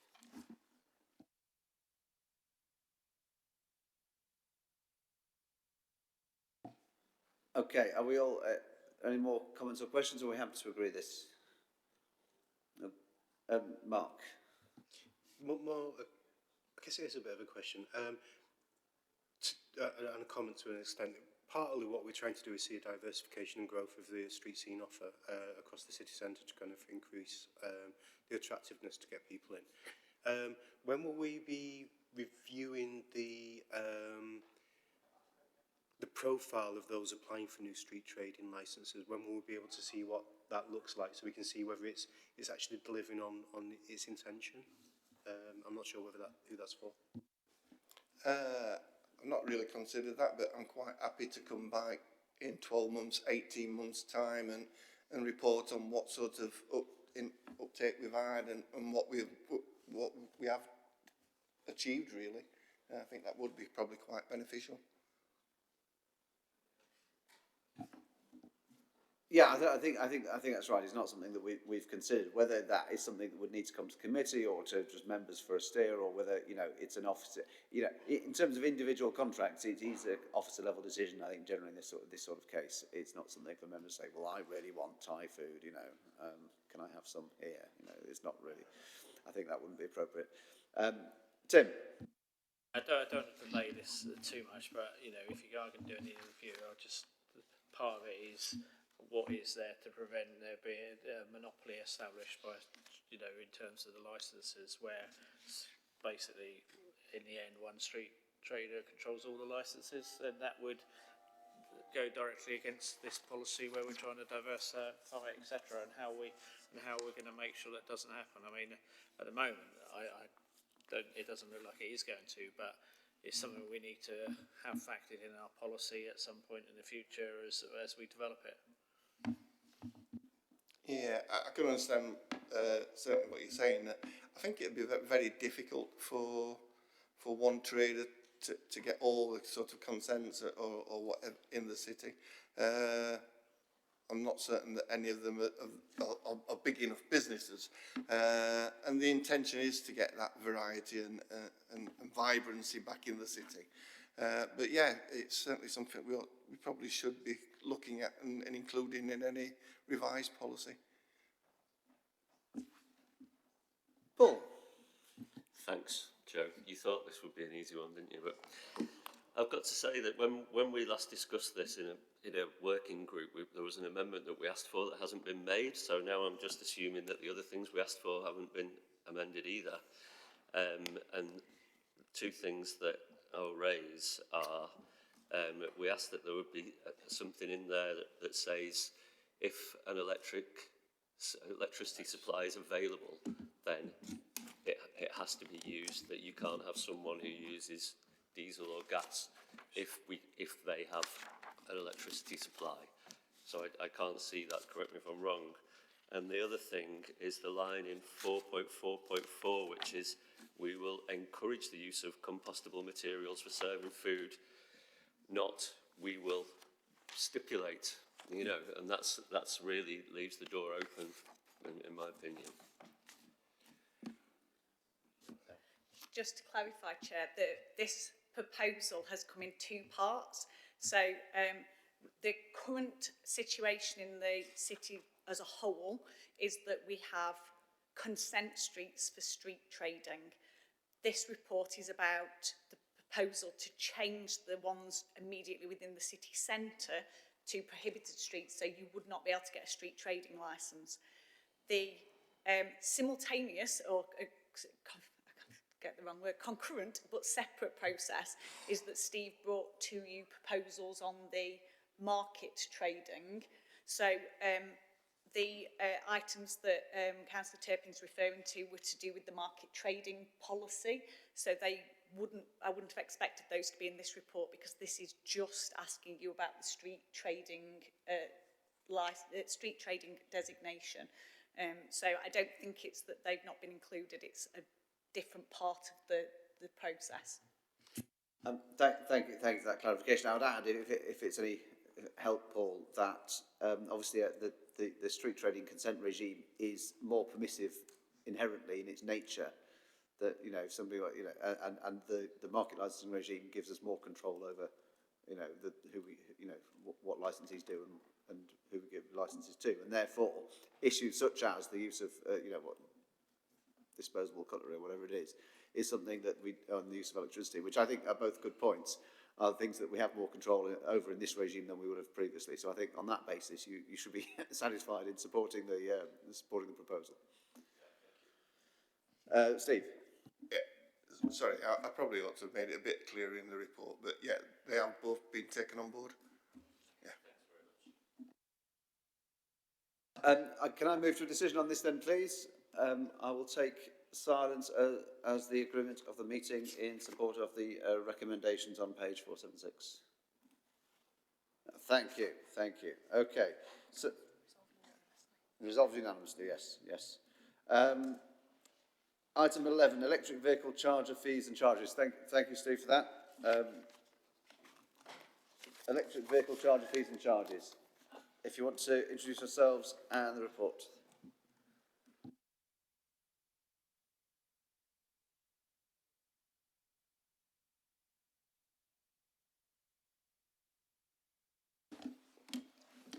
Yes, so this is a supplementary pack that was sent out a day or two later.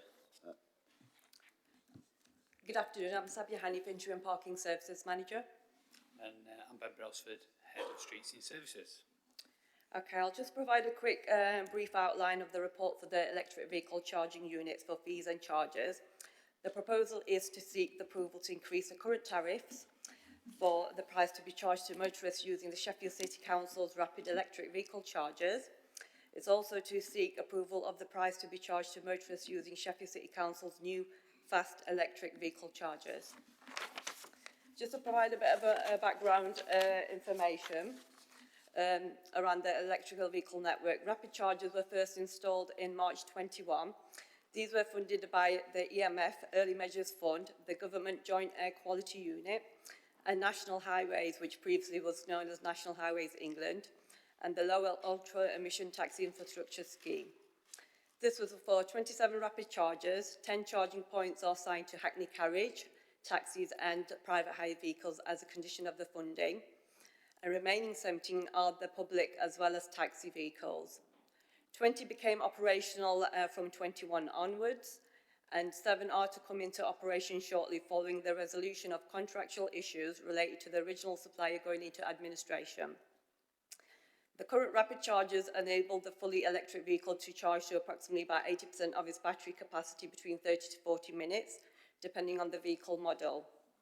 These chargers were installed to support the role of the ultra-low emission vehicles and ULEV taxis in Sheffield. Lack of charging infrastructure has been one of the barriers to owning and operating an electric vehicle. The price currently charged to motorists is set to 30p per kilowatt hours used. This price increases to £10 per hour used after 60 minutes of the charging. This is to discourage motorists using the bays to park once their vehicle has had enough charge to fill the battery. As an 80% charge can be reached, as mentioned just now, in approximately 30 to 40 minutes, depending on the vehicle model, this encourages the turnover of the space and increases availability of the charging units for other motorists. There are no additional parking fees applied to use the bays designated for rapid electric vehicle chargers. The only cost for the motorist to pay is based on the amount of electricity used. Since 1st of April 2022, there has been a significant increase in energy costs by approximately 180%, which means the Sheffield City Council is now making a loss on each charging session.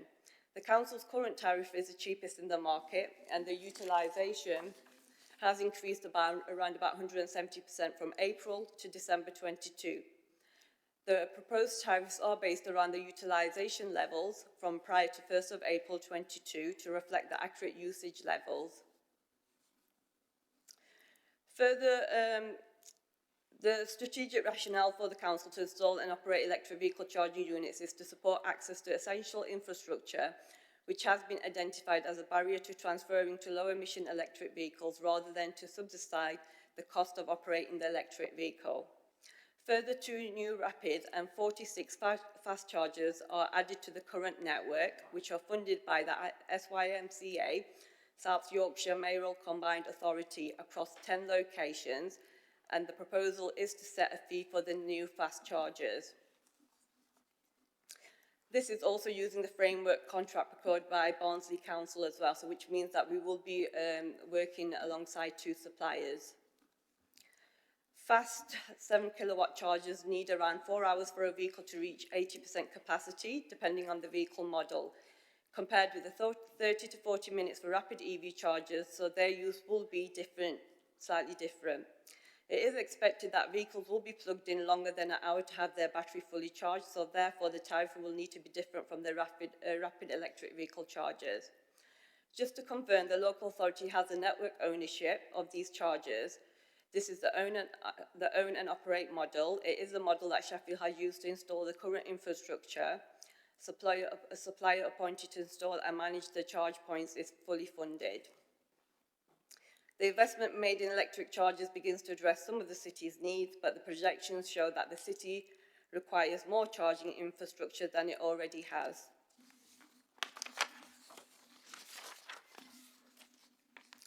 Additional costs have also been factored into the pricing, ensuring overheads associated with maintaining, operating and replacing chargers are covered within the fee. Any surplus income generated once the overheads have been settled will be accounted for in line with the legislation for other local authority parking fees. The price charged to the motorists for rapid EV chargers is recommended to increase to 72 pence per kilowatt hour used. The overstay charge is recommended to increase to £20 per hour used after 60 minutes of the charging. This is to discourage motorists using the bays to park once their vehicle has had enough charge to fill the battery. Motorists using the rapid EV charger infrastructure will continue to be exempt from parking, pay and display charges. The rationale for not charging for parking at rapid points is to support the business use of taxis and vans where the market is less mature, as well as those that are unable to charge at home or during other business, as they are more likely to need a quick, short stop to top up rather than longer stay parking to encourage the turnover of the users at these facilities to allow for increased capacity. For fast EV chargers, a fee is recommended to initially be set at 58 pence per kilowatt. The table price used to benchmark this price against can be found at Appendix A. A traffic regulation order allows the council to undertake enforcement action against motorists that park in electric vehicle bays that are not actively charging or do not adhere to conditions of use. Just to move to section 2 of the report, how does this decision contribute? This proposal supports the clean air ambitions, and the 10-point plan for the climate action includes that the council will work to ensure it has planning and infrastructure needs for the future, including investing in our transport infrastructure. The lack of infrastructure to charging electric vehicles rapidly is seen as the barrier to switching from combustion engine to an ultra-low emission. Moving to section 3, regarding the consultation. For existing rapid electric vehicle chargers, the council is not required to consult on straightforward changes to prices, and only prices included within a tariff, but a legal notice will be published in the local newspaper, giving at least 21 days of notice of the changes being implemented. Copies of the legal notice will also be posted in the car parks covered by the new tariffs. We're hoping to, if subject to approval today, we were planning to advertise these charges on the 23rd of February and try to implement the increase from 1st of April. The council will need a traffic regulation order so as to implement them. These are for the fast chargers, so there will be a statutory consultation carried out as part of the TRO proposal and prior to it coming to force. Should a decision to be made to proceed according to the requirements of the legislation, any objections received during the consultation must be considered before the effect of the TRO may be made permanent. The fee for charging will be subject to consultation in virtue of its inclusion within the TRO. This consultation is considered sufficient for its purpose. Moving on to section 4, equality implications. The Clean Air Strategy Equality Impact Assessment concluded that actions are expected to have a positive impact on the health and economic outcomes of everyone in the city. And just to further update to include in this report, equality impact assessment has been opened on the proposal in this report, reference number 1466, will be reviewed and updated to reflect the further developments, including the outcome of the statutory consultation noted above. Financial and commercial implications have been considered, and the bottom line is that if you don't increase the tariff, the gap between the income and the expenditure will grow, and the energy market remains volatile and will continue to remain as a risk. Legal and climate implications have been considered part of this proposal. Alternative options have been listed within this report and reasons for recommendations. I'm happy to take any questions from members.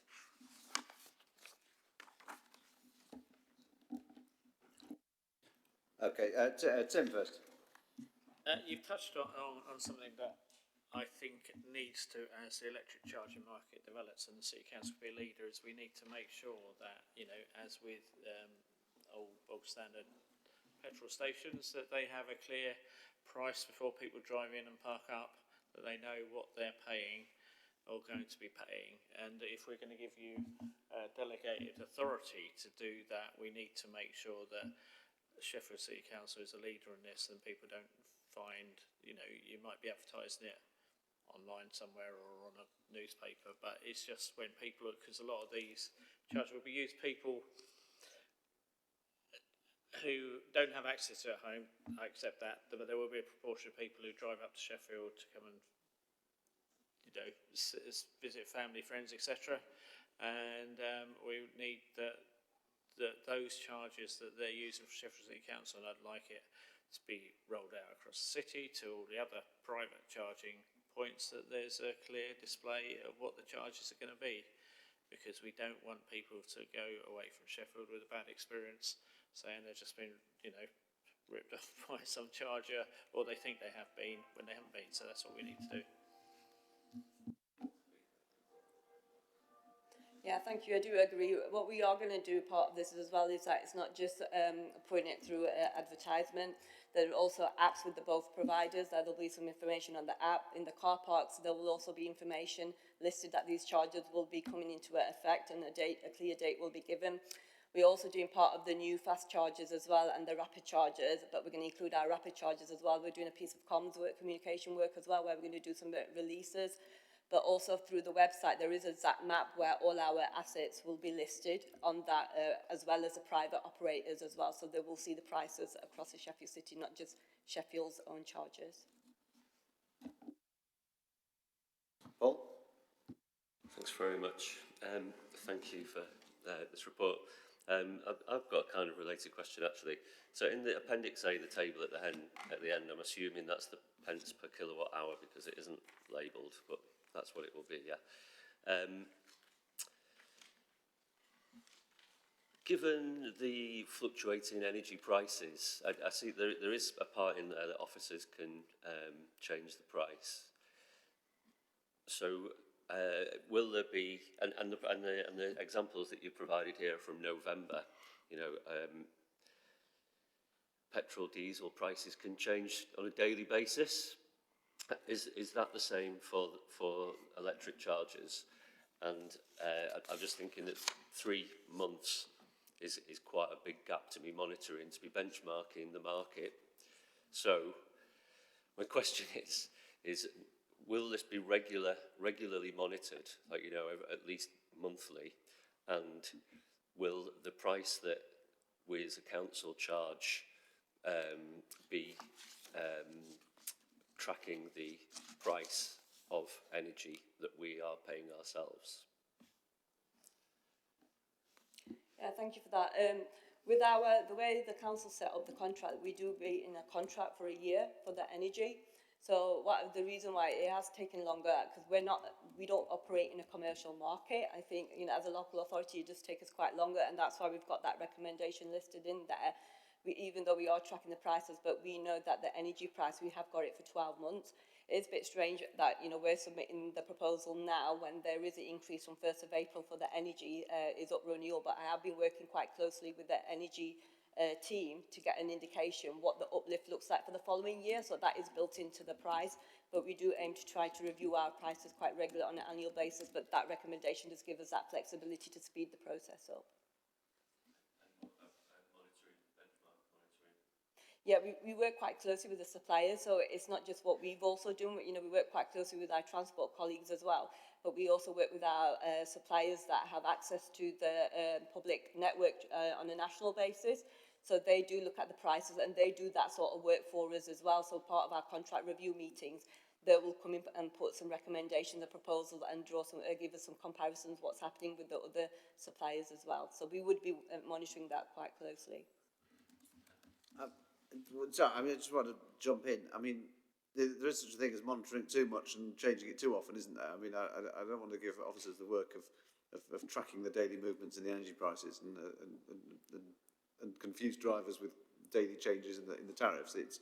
I think I would have thought, unless the movements are extreme, that every 6 months or something like that would probably be perfectly adequate most of the time. Yeah, we do build that in our contract review meetings to look at the comparisons, but I think a lot of the price is driven by the energy price. So because when we know we're in a contract for a year, then it gives us a bit more time to look through the data and to propose any further changes. Yes, I understand the council buys energy in these baskets or whatever they're called that operate over a 6-month period or years or whatever it is. But within that, the tariff is variable, isn't it? There's still movement within 6 months, or is it? Maybe I've not understood the proposal. It was explained in an extremely complicated way when it came to me. Yeah, it hasn't been easy. It has been quite challenging because it was the first time we got the rapids. We didn't have any data prior to that when we did put these charges together.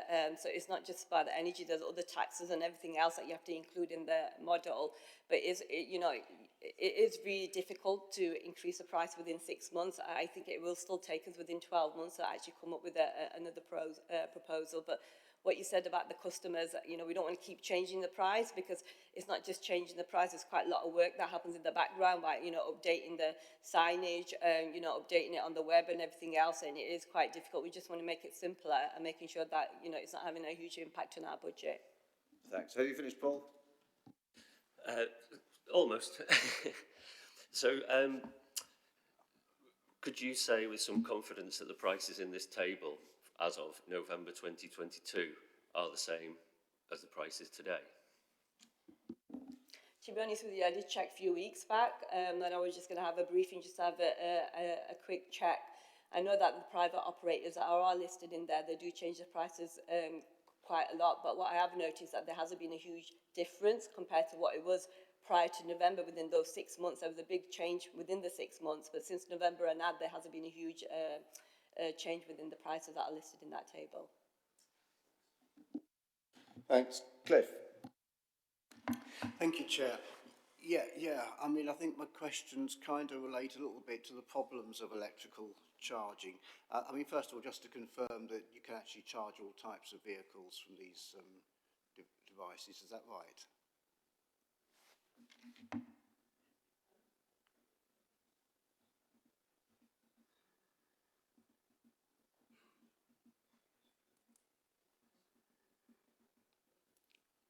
Yeah, they can, because we've got like the DC and the AC, so there's like three different types of vehicles that can use that. Okay, thank you. And I suppose my second point is that looking at the recommendations, paragraph I, it says you're going to charge 72 pence per kilowatt hour for the first 60 minutes, and then after that it will be a flat fee of £20 an hour. I mean, that second hour, you said increasing to a flat fee, that could actually be decreasing depending on the type of vehicle you've got. If I had my big Mercedes, if I was so lucky, which has a 100 kilowatt hour battery, you could actually be charging that during the second hour at a reduced rate. I realise, obviously, beyond that, it wouldn't take any more charge, and then you'd be wise to disconnect it. But I just sort of make that anomaly point to you, just to think about it. You know, I don't know how we deal with it. I've no proposal. It's just difficult, isn't it, with electrical charging? Don't know whether you want to comment on that. Yeah, well, I'm not a technical expert, but I think that one of the questions that I've already been asked previously, a bit similar. We know that the Rapids are 50 kilowatts, but they have the capacity to charge up to 120. So after the hour, it is a flat rate, even though it might be a trickle charging, but it will be that flat rate. So that's why if you look at the price, we have doubled it, but I know what you're saying. I don't know any, I can't really comment further with that one. Yeah, I think you know that figure's there to discourage people to turn the space over, and I think most people when they see it's going to cost me 20 quid, and I've already filled my battery up virtually, they're going to want to move on. So I think it's very much there as that encouragement to just stop and use what you need to use. If I can jump in here, I'd understood that to mean, and maybe it doesn't say this, is that we're charging 72 pence per hour for electricity, and we're charging you 20 quid per hour if you're there for a second hour and a third hour and so on. And those two are added together. We're not changing the rate we're charging electricity at. Because if we do that, then Cliff is right. Somebody just needs to come along with a very, very big battery and some wheels, and they can have lots of electricity cheaper than, cheaper than they would have paid for it anywhere else. So I don't know if that wording needs to be clarified. I don't know if we can do that. But I want to be clear. It's 72 pence per hour for electricity, and it's £20 if you overstay for each hour you overstay. Is that the intention? And can that, if that's not what it says, can that be clarified? I don't know if anybody can help me with that. Yeah, we can clarify that. When you say can we clarify, the chair's asking if the recommendation needs to be changed. So I need to be clear. What is the charge in the first hour? £72 per kilowatt hour, no other charge? No, it's 72 pence, sorry, per kilowatt hour. Per kilowatt hour. Just that? Yeah, per kilowatt hour, yeah. Okay. So at the end of that hour, and you're into your second hour, I know your assumption is the battery's probably charged. If the battery isn't charged, are they still being charged the 72 pence per kilowatt hour until it is? No, it's just a flat rate of £20 per hour. For after that. Yeah. I think the recommendation's right then, Chair. It's 72 pence per kilowatt hour for the first 60 minutes, no other charge, no £20, no nothing. Yeah. And then the 60. So the assumption is that the battery will be full after the first hour. So therefore, effectively, what the person is then paying for is £20 an hour parking, which is considerably more expensive than our normal on-street or car park parking. Yes, that's correct. Assuming the battery is in fact charged by that point. If for whatever reason it isn't. If the Tesla Semi ever actually exists and somebody buys one and plugs it in, I imagine it will take a lot more charge than that. And the rate at which current is drawn is controlled by the vehicle. I'm sure somebody could hack into their vehicle and have it draw slowly for the first hour, and faster after that. Sorry, yeah, Ben. I think it's probably just worth saying also we've had a similar sort of tariff in place so far, and we're not seeing lots of kind of abuse of people running into that additional hour. There is some usage, and so we want to try and discourage that, but we're not seeing it as being a particular issue in terms of usage. So it seems to be something that works, and we just need to reflect that change, because you're right, prices for electric has got more expensive, so we're reflecting that price change there. So I don't think that will create us lots of issues where there might be significant vehicles with significant batteries that are going to overstay in that area. Alexi, is it on this? Yes, go on. Could we just do a simple amendment where we put a full stop after being increased to 72 per kilowatt hour, full stop, and then after 60 minutes, an additional flat fee of £20 per hour will be in place too. Well, yes. I mean, this is because I think some change of wording is necessary, whatever we do, because it says the overstay charge, and the overstay charge is not the energy charge, is it? It implies it's a different charge. An increase to £20, right, from £10. So I would read that as saying the overstay charge will be £20 per hour, and the energy charge is 72 pence per kilowatt hour, and they're two charges. In which case, we're fine. Because the 72 pence per kilowatt hour is the drawdown charge, isn't it, for the electricity?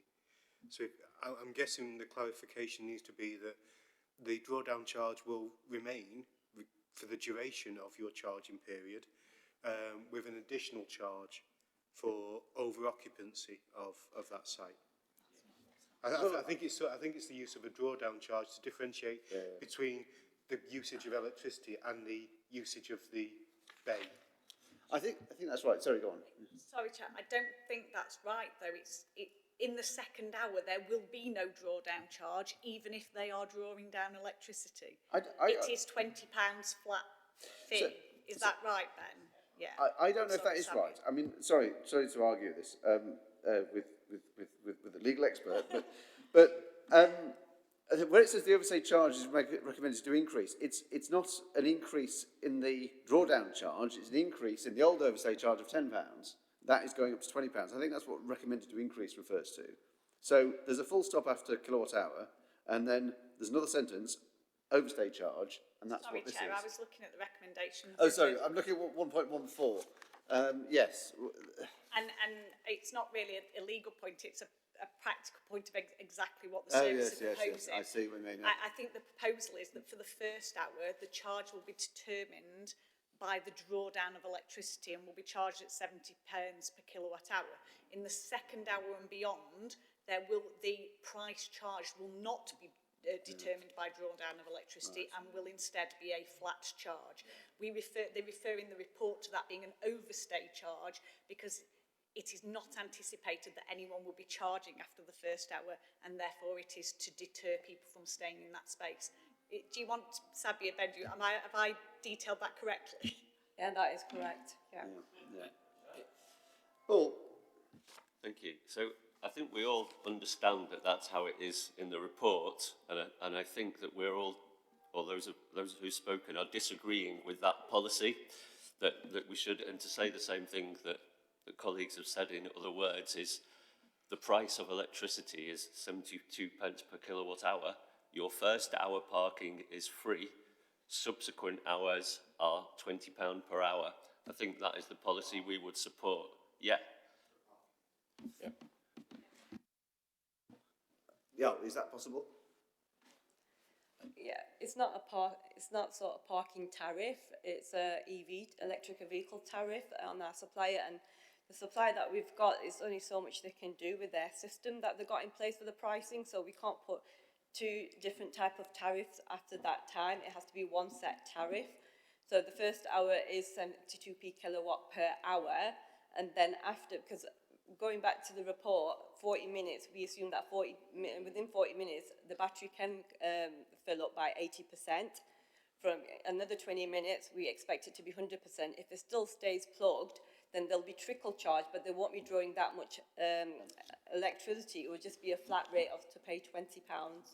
Okay, well, I mean, I think, I'm not sure what we want to do is actually feel simpler than what we've got in front of us. But if you're telling me that's what the system they're using does, then I think we might have to live with it. And you know, we're assured it doesn't actually get abused or go wrong. Yeah, Paul first, then Cliff. Okay, thanks. So, I mean, what's to say that a car doesn't plug their car all the way in, so it doesn't charge for the first hour, and then they come back after an hour and plug it in? You know, if someone was wanting to gain the system, and actually, how is this even monitored then? You know, and what? If you're occupying the bay and not charging, that's covered, isn't it? Is it okay if we just respond to that? So if they're not plugged in and charging, the traffic regulation order that covers that bay means that they're being forced by a civil enforcement officer issuing a PCN for not being plugged in for that first hour.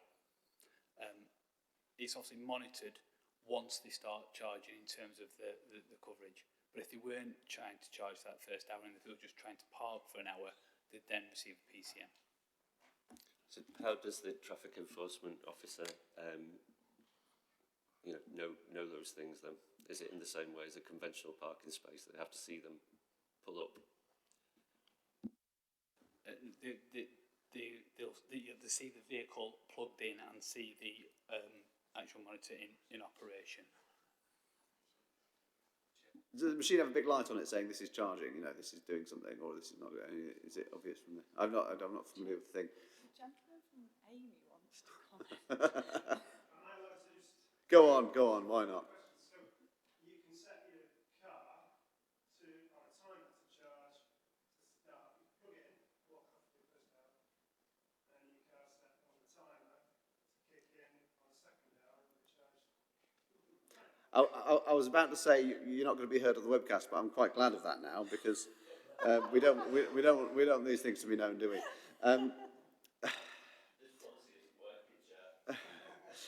Cliff. Yeah, so my understanding is that the second hour, it will charge at a trickle rate. I think that trickle rate does need defining. you know, I don't understand what that trickle rate is. We need to know what it is, I think, Chair.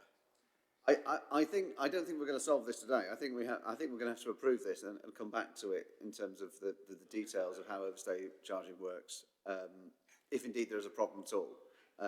Because I think the more we talk about it, the less I feel we can just rewrite these recommendations to solve the problem. I don't know if we can add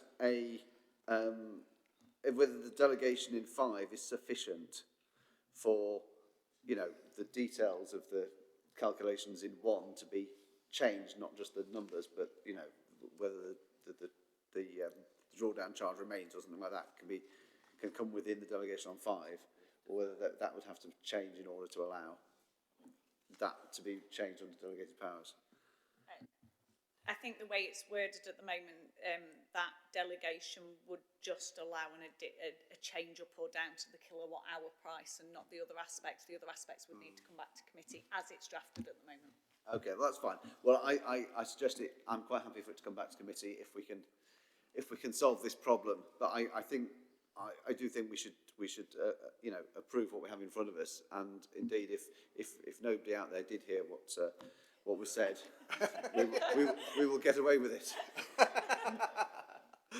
Ben. I think that is the point for the report today. You know, we have been operating now for 18 months, a year, and we've got good experience of what's working and not working, and we're not seeing particular issues around this. This is about making sure that the council's recovering losses that it's making at the moment. And I think that's the important point we need to kind of take away from this today. Happy to come back and review things at a further stage, but at this point it's about making sure that we're recovering everything that we should be recovering and not subsidising. Thank you. Mark, I think you indicated a while ago. Thank you. Yes.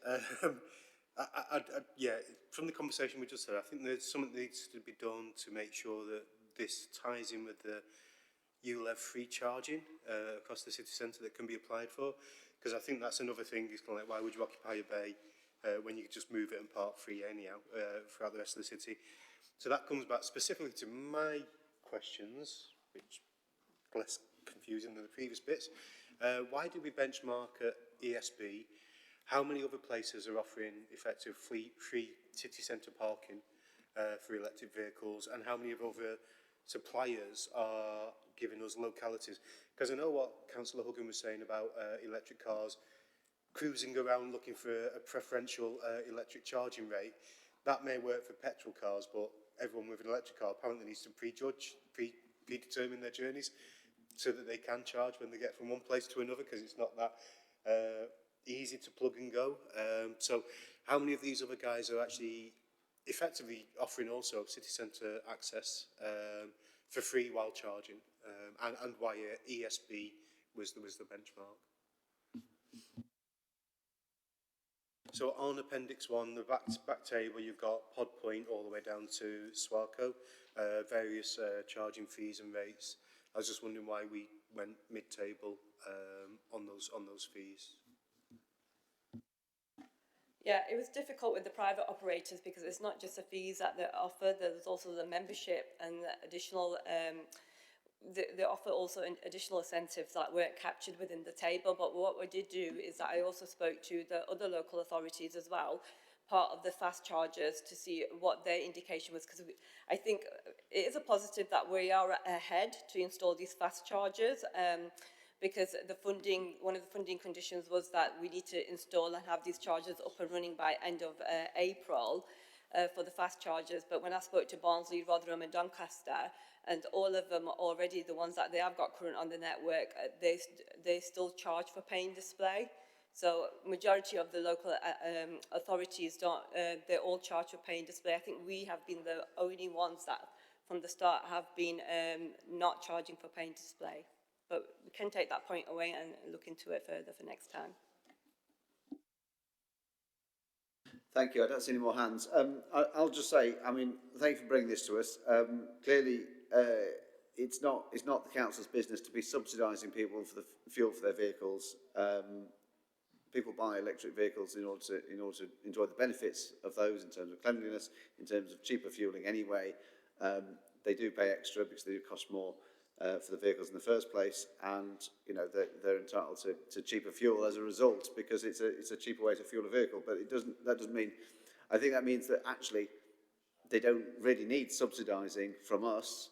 And therefore it's right that we attempt to cover our costs. At the same time, we shouldn't be making profits on this, and that's not the intention of this policy. I think if it does turn out that we're making profits on the energy, then again, I'll be asking officers to bring this back or to make a delegated decision to bring the charges down. I think there's also been possibly a little bit of confusion out there in terms of exactly the difference between rapid and fast chargers. Rapid is faster than fast, so I don't know if we should call fast chargers medium chargers or something, whether that'd be clearer. And so the point is, if you're going to stay for more than an hour, use a fast charger, which is slow, which is medium. And if you're going to be staying for less than an hour, then you can use a rapid charger, which is fast. I hope that's all now perfectly clear. But the point is that the rapid chargers, the faster ones, we need turnover to make efficient use of them. The kilowatt charge is higher, but there is no parking charge, but you turn up, you get your energy and go. If you're sticking around, a fast charger is a better deal, but you will be asked to pay for your parking because effectively you're going somewhere to be there for a length of time, and therefore the charging for parking is reasonable as we're charging for everybody else. We were originally considering looking at the green permit scheme again in this paper, but because it is also relevant for that. But that is a matter for transport, regeneration and climate. So I hope they will look at the green permit scheme and review that. So on that note, are we all agreed to approve the recommendations? Paul? Thank you, Chair. Okay, so I'm not really happy with this policy, and I don't think it's a good policy. I agree with the two different ways of fast and rapid charging, and I'm totally fine with the way the fast charging spaces are to be charged. I do have a problem with the rapid charging spaces, as we've just discussed at length. I'm happy to pass the amounts of the rises in charges regarding the kilowatt hours and for the subsequent hours after the first hour. But I'm not convinced that when you said that it's about the providers and the systems that they use, but then we're relying on a parking warden to say whether or not they're in their first or second hour, and that doesn't add up for me. And yet it needs to be sorted out, basically. So I think what I'm happy to do is we either defer it until this has been cleared up, or we pass it with a recommendation to come back in the very near future to amend it, or we just reject it. Apologies, I was slightly distracted while you were saying all that. You're not happy with. Tell me again what you're not happy with. With the things we've just been discussing, Chair. Enforcement by traffic warden and all that sort of thing. Exactly. So if the reason why we can't have what we've asked for is because of the providers and the system they use, then what has that got to do with the traffic warden? But these aren't none of those points. I don't think are changes from the current situation, the current regime. Are they? I don't know if. So, if those are also the current arrangements, then I don't see how rejecting this policy actually makes any difference, or approving this policy makes any difference on those points. So we've been told by officers that we can't have a charge for power and then a separate charge for subsequent hours of parking because of the provider's infrastructure. Yet the officers have also told us that it is a traffic warden that would establish whether or not they were in their first or second hour to give a ticket. Exactly, confusing, isn't it? I think if somebody is not plugged in to the charging machine in that bay, then they can get a PCN, they can get a ticket. I thought that was perfectly clear. Well, and as established, a car could be plugged in and not charging until the second hour. But our friend in the chambers with an electric car. Yeah. But this is what I did ask. I don't think I've got an answer. If the machine is charging a car, does the machine indicate that it's charging a car? Can the traffic warden could look at the machine and say that machine is not charging?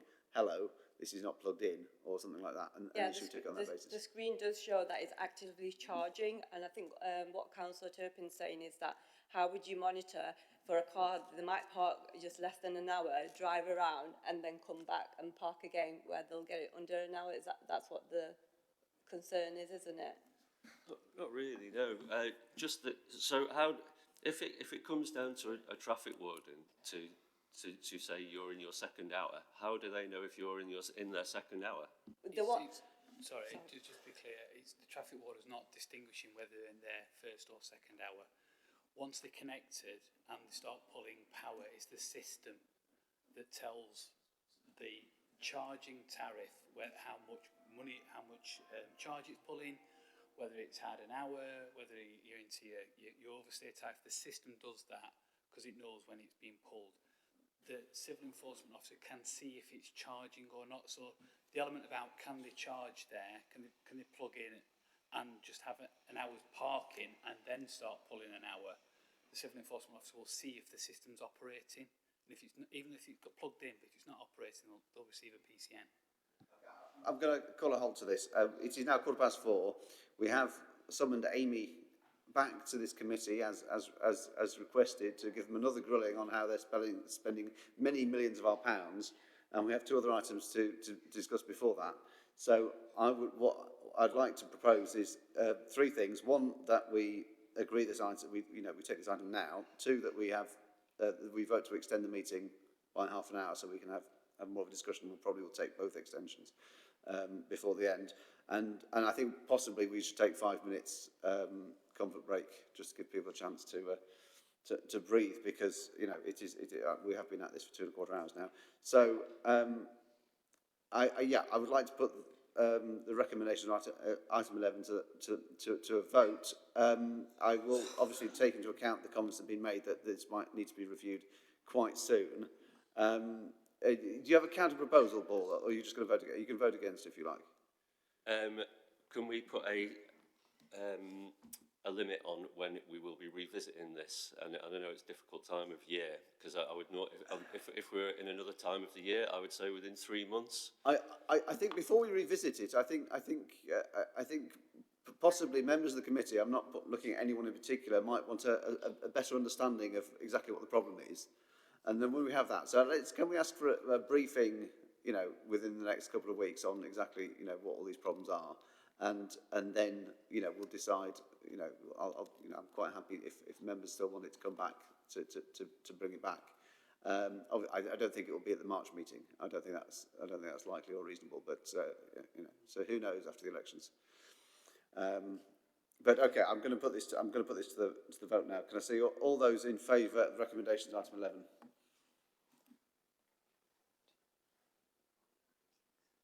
And those against? And abstentions? And one abstention. Okay. Thank you for that. Can I propose that we extend the meeting by half an hour? Does everybody agree to that? Okay. And also, can I propose, would people like an adjournment for 5 minutes just to, just because we've, Chair, is it worthwhile?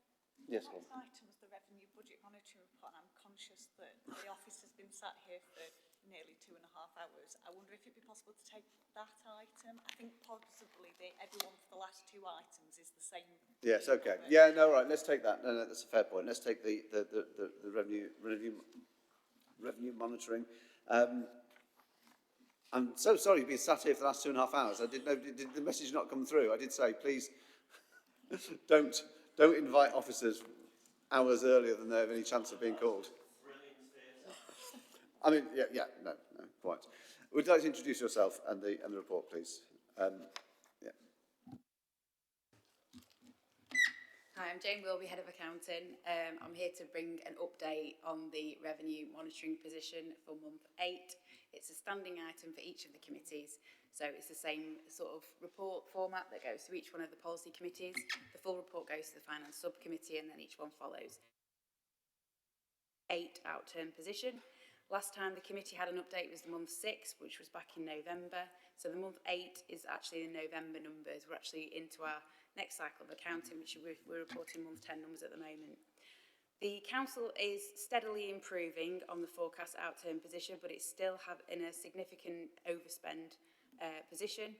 So at month 7, we were reporting 18.7 million overspend, and at month 8, it's reduced to 17.1 million overspend.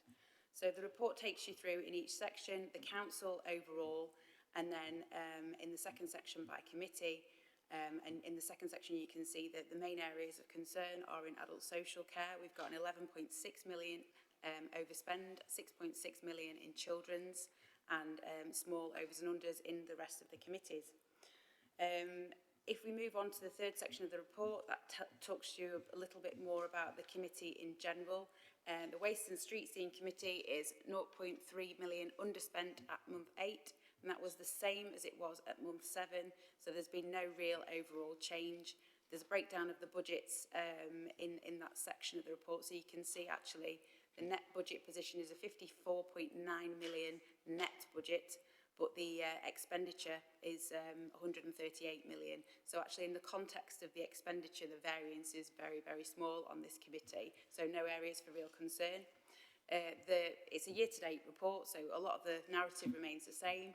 The areas of overspend really are in the, the concerns were really in the waste and the highways contract based on the uplift of costs at RPICs, which were higher than anticipated at the budget setting process, which is probably going to be something we experience next year. The sort of areas for underspend, there's been some small favourable variances in highways and waste, but again, in the context of the expenditure, it's very, very minimal. So I'd welcome any questions if there is any. If not, I think the position is just to note the financial position of the council at this point. Thank you very much. Are there any questions on this? No? Well, thank you for all your work. Thank you for coming and waiting. I hope you find it interesting. Can we agree the recommendations, which is to, as you say, to note the council's financial position at the end of November 2022, month 8. Is that agreed? I'll take silence as assent. Thank you. That's agreed unanimously. Can we take 5 minutes? Can we back at 4:25, please? Thank you and welcome back. So the next item before us is item 13, grass verge options, including wildflower planting. Gillian, would you like to come and introduce yourself and the report, please?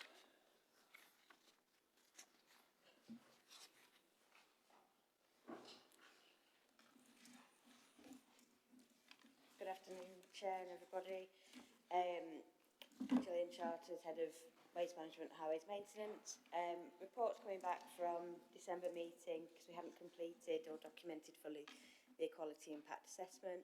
That's now been included in your pack. So the report remains unchanged from that. The purpose of the report is to set out a range of flexible options for verges. There's over 2 million square metres of verges across the city at the moment. In different communities, in different parts of the city, they're valued for their green space or sometimes their car parking space. And the purpose of this policy is to give a range of options for local areas to come to amenable solutions for their community. So what we have previously struggled to do is to provide a licence. So there is an arrangement under the Highways Act section 142 where we can licence bits of the highway verge to individuals or organisations. What we found from our insurance team is nobody can get insurance as part of that unless you are an official organisation. So if you wanted to adopt the little verge outside your property because you wanted to plant it up, you wouldn't be able to get the insurance for it, so we wouldn't be able to offer you the section 142 licence. So this report is setting out a way to provide more flexible options without using that requirement. we've also included in this parameters for Trees for Streets. So that's an independent organisation who we are working with to increase the number of street trees across the city. And we're also bringing in our parks and countryside and our housing estates land as part of that. So as a resident or anybody who would like to donate to get more trees planted in Sheffield, you can go on that website, put an X marks the spot where you want your tree, be it in a park, be it on housing land, or be it on highway land, and make the donation, and we will test out whether we think we can get that tree in that space for you. So it's a real way to help improve the canopy cover in the city. That's it in a nutshell, Chair, because the report was available last month, so perhaps I'll just pause and take questions. Thank you. Alexi. Just on the public liability insurance, because some places have already got public liability insurance because there's an allotment society. Would that arrangement still continue where it already exists? Yes. So allotments might have that public insurance, and if they wanted to then apply for a 142 licence, they could. But the whole point of this range of options is to work around that specific requirement, because most organisations wouldn't be able, or individuals wouldn't be able to secure that insurance. And what is the difference? So if you have got that liability insurance, is there more scope for like planting, doing more planting in terms of like the different things you can plant, for example? Potentially, yeah. I mean, the purpose of this report is to set out the flexible options that we can offer. What we will struggle to do on an individual basis is identify every patch of grass across the city that people might want to do something different with. But this is about saying to local communities, if there's a big verge in your area that you would like to see planted up, and Councillors Masters sat next to me, I'm sure can give some real lived examples of that. This is a mechanism for making that happen without saying to Councillor Masters, well, you need to find an organisation and somebody to get a Section 142 licence. So this is meant to be an enabling piece. As an individual, if you plant some wildflowers on the verge outside your property, what we will always struggle to do at the moment is prevent Amey from coming and cutting it, because we don't have that level of sensitivity. But if we have these bigger areas of grass that we're going to demarc out because the community want those bigger areas of planting, then this can make that happen. If I've got a grass verge outside my house now, can I, after the policy is implemented, go and put some stones to protect the verge and then do a bit of wildflower planting? It's all set out in the appendices, so yes, as long as it doesn't present a hazard to any highway user and it's safe, then we wouldn't object to it. If we get a complaint or if it's unsafe, one of the key issues within the equality impact assessment is all around accessibility and visibility and visual impairment. So those are the key things that were identified as being the potential issues arising from this. So having more wildflower, longer grass will make it more difficult to put wheelchairs, buggies over, and equally, you know, lots of small stones or boulders in the grass would make it very difficult for people with access issues. And just one final point, on the equality impact assessment, it does say that the lead committee member is Douglas Johnson, which is not, unless... I promise I'm not Douglas Johnson. Probably a sign of how long this policy's been in the development. I apologise, I didn't see you there, Barbara. I did look around for you. I thought, well, where's Barbara? I didn't imagine you'd be sitting just there. Maybe I'm going blind in my old age. I have said I'll let Barbara make some comments on this, given the amount of work she's put into it. Although she's not a member of the committee, I'm just happy to. I think it would be useful for us to hear that. But for that to be your contribution, and after that it will be for members and officers to discuss. Barbara, please. Yeah, thank you, Joe. Right, I mean, basically, all I've got are a series of slides showing before and after, and the sorts of patches of land that would be suitable. So can we have the first slide, please? And I'm hoping that that's typical. It's an isolated patch of highway verge. You can't get a section 142 on it. It's sort of, and that is, a lot of Sheffield suburbs have got similar patches at road junctions, triangles of land where there's a wide road junction, and no resident could get permission for it. And this is where we came across this insurance issue. And I must thank the officers for working really hard trying to find a way of resolving it. So leafleted all the residents to make sure there was agreement, because consultation is vital, because one of the things that came out was that some people object for aesthetic reasons, health reasons, sight lines, all the rest of it. And, everybody agreed and some turned out. So next slide, please. What we did was to sort of scarify the top. Now, under the options, we can choose for Amey to do that. This was the worst time of year for do it, just before the really hot spell, June, end of the sowing season, and yet sort of we got the seeds down, and that just shows, it was community involvement. Not many, because a lot were away that weekend because it was a holiday period, effectively. But sort of, so yeah, scarified, removed the tops, and then just sowed the seeds. Next slide, please. And that's what came up. I think it was sort of a month later. Now we had 6 isolated patches because that's all we could do in the hot spell. And very little maintenance. I think sort of I watered that patch a couple of times. Residents watered it a couple of times, but that's one end. Next slide. Another end. So you can see there's a wide selection of flowers. The next slide. Oh, Amey provided the wildflower verges. And people respected it while it was sowing because it was so obvious there was something going on. Next slide, please. Right, that's not a very good picture, but we had to have some boulders there because traditionally there have been some sort of home delivery lorries that used to cut the corners. And I'm sorry, you can't really see the patches there, but it looked better than that in real life. Last slide, I think.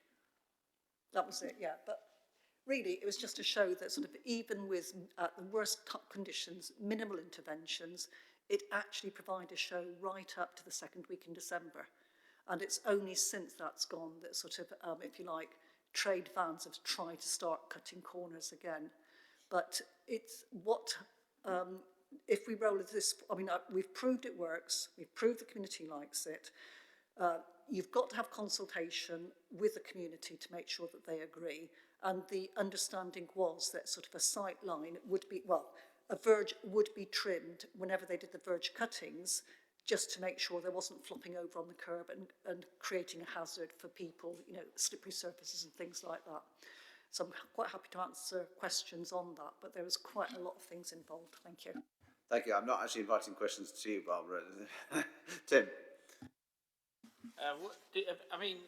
After the flowers go off and that sort of thing, what sort of intake? Because people love it when they're looking at pretty flowers. It's later in the season when it's seeded and that sort of thing. Did you get complaints or grumbles at all? I was just interesting. Well, I'd like to answer. I'm sorry, Joe, but no, none at all. People have been very positive. They just want the next phase. Because one of the things because I saw this when it was in bloom, and I thought it was very good.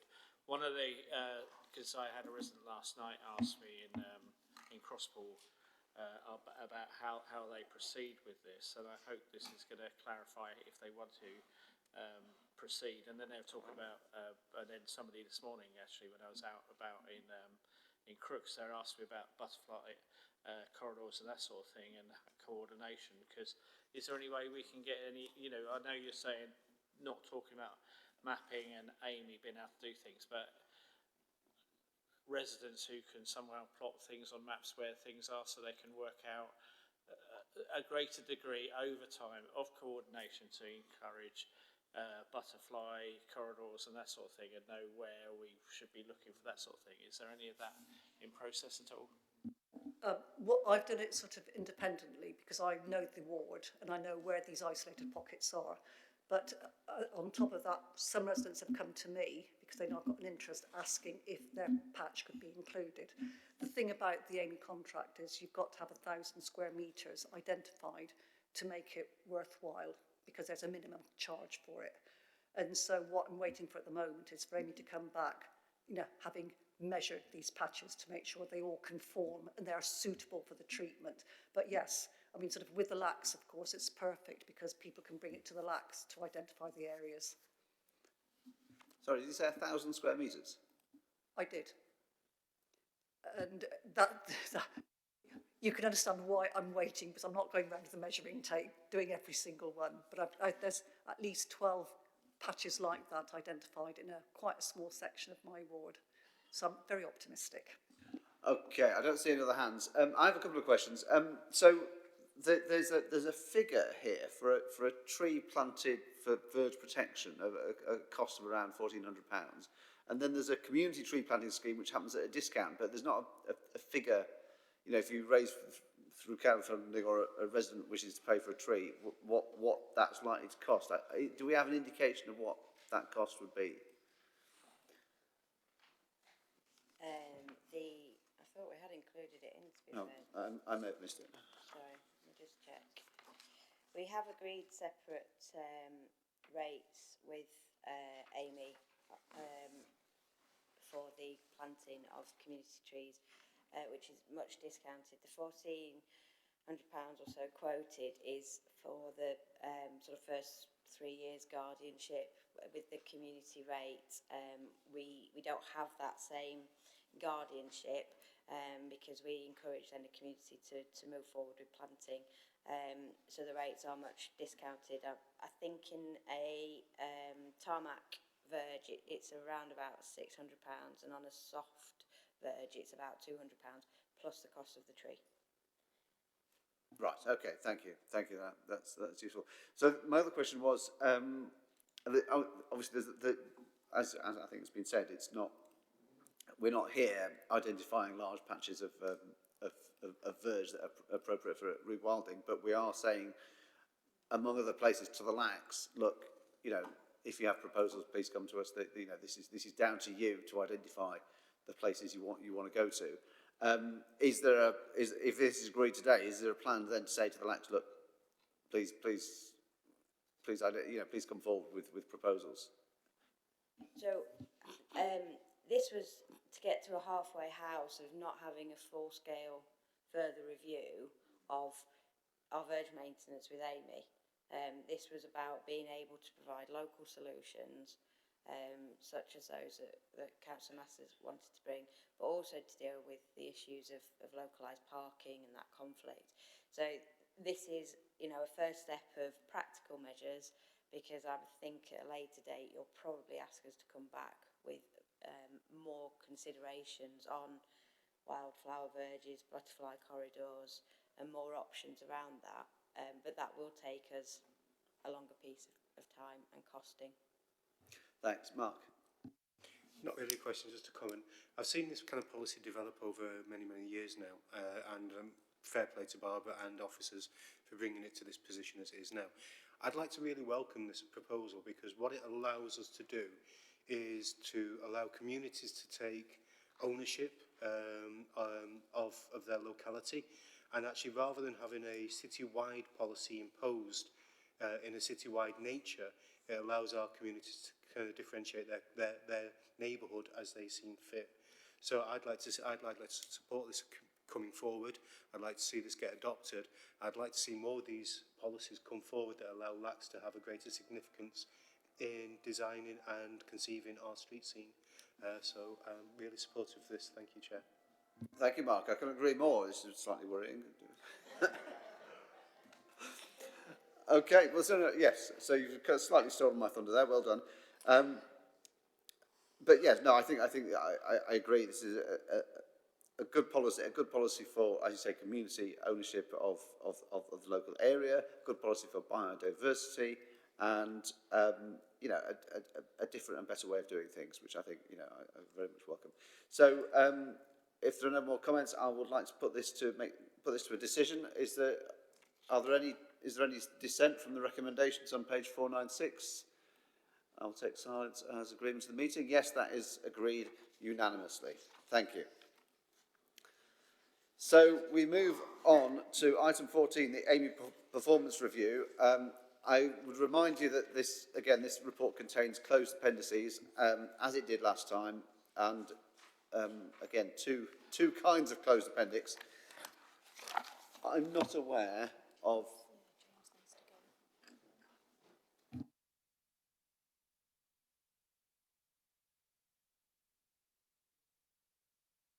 Yes, so yeah, if anybody wishes to discuss items in the closed appendices, then we will have to close the meeting. I'm not aware of anybody who does wish to raise items in the closed appendices, and we did raise them somewhat last time. Alexia, is this on this, or are you indicating to speak later? It is on this. I have a number of questions that I wanted to ask, and I've been advised that two of them would... Okay, so we will have to close the meeting. Okay, fair enough. Fair enough. Okay, so I would like to take open questions first, if that is the right term, and then we'll close the meeting and and take the closed questions. So yes, in that case, I mean, obviously we've been here before. We have the remaining two recommendations to agree. We have another opportunity to give the good people of Amey a hard time for all the wonderful services they deliver to us and how they spend our huge piles of money that we give them. Because it's really important to the city that money is spent well and those services are delivered. And you know, if there's any falling short from the standards we expect, then that has to be accounted for. So on that note, Alexi, open questions only, please. Apologies. Can I just... oh, sorry. Yeah, sorry. I completely passed over introduction of the report. No, you're quite right. Go ahead. I don't intend to dwell long on the introduction of the report. I was just going to introduce my colleagues from Amey again, just to remind people of who they are. So, Pete, do you want to introduce yourself and Martin? Yeah, afternoon, everybody. I'm Peter Bamfield, Business Director for the Sheffield PFI for Amey.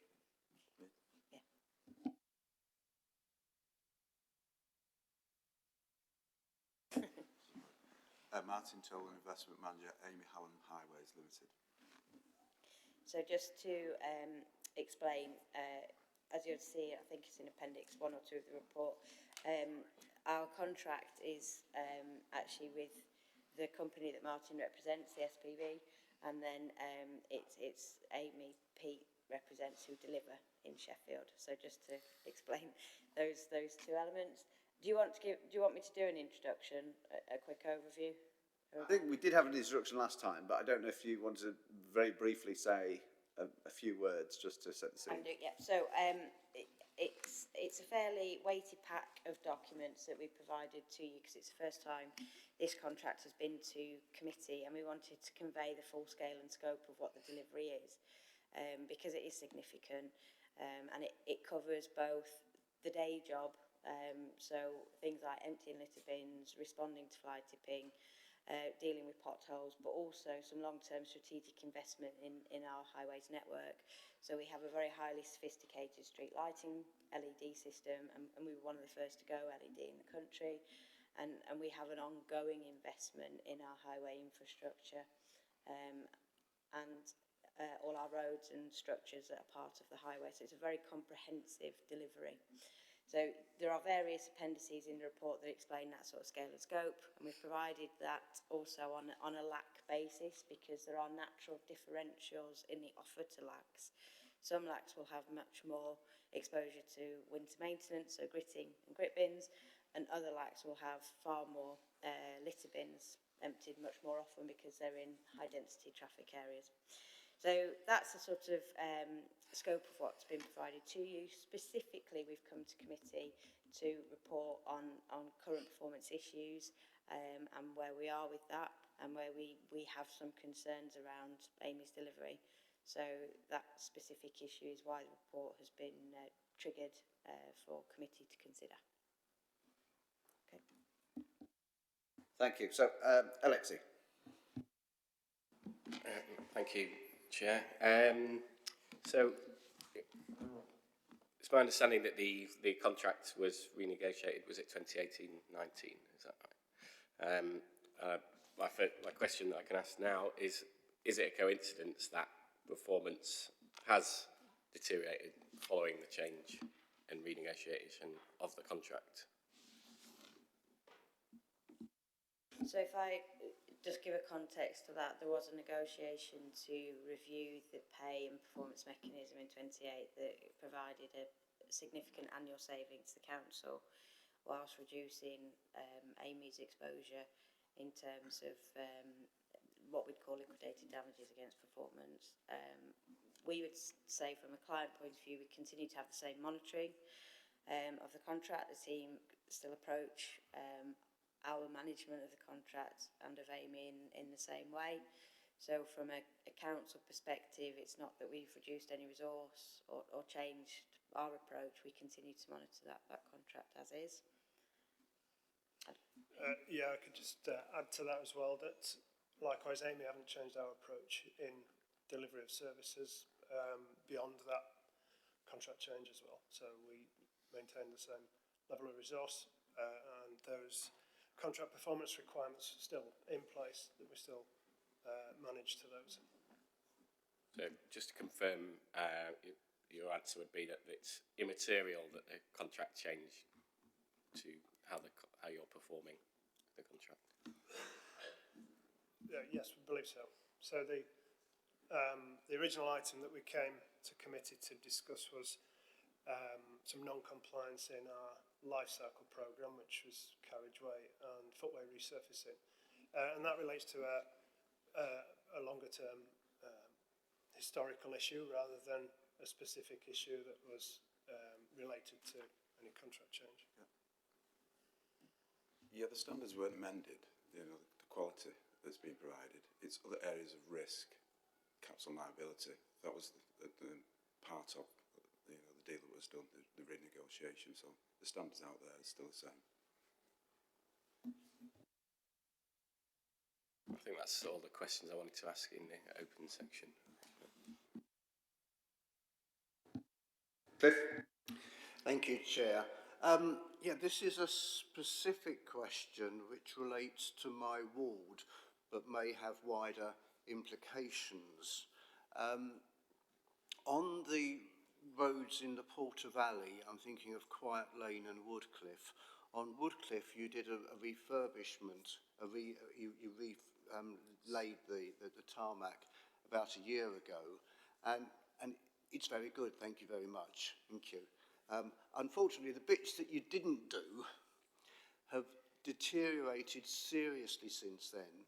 I have requested that the rest of the road be resurveyed, and it's become urgent.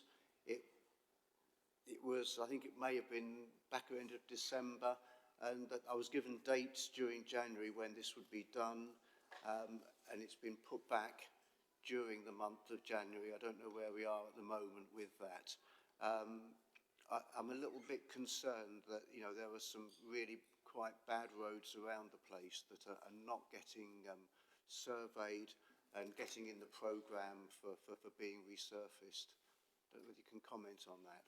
Yeah, I don't know specifically where Woodcliff would sit within the programme, but I think if you've communicated with the team and there's a commitment that it's in the programme, it may be that the scheme's changed in terms of its delivery due to road space agreements. It could be that, because we know some schemes went backwards because it was more appropriate that they were done in either February half-term week or Easter half-term. So it could be one of those that it slipped because of road space agreements that we have with the authority.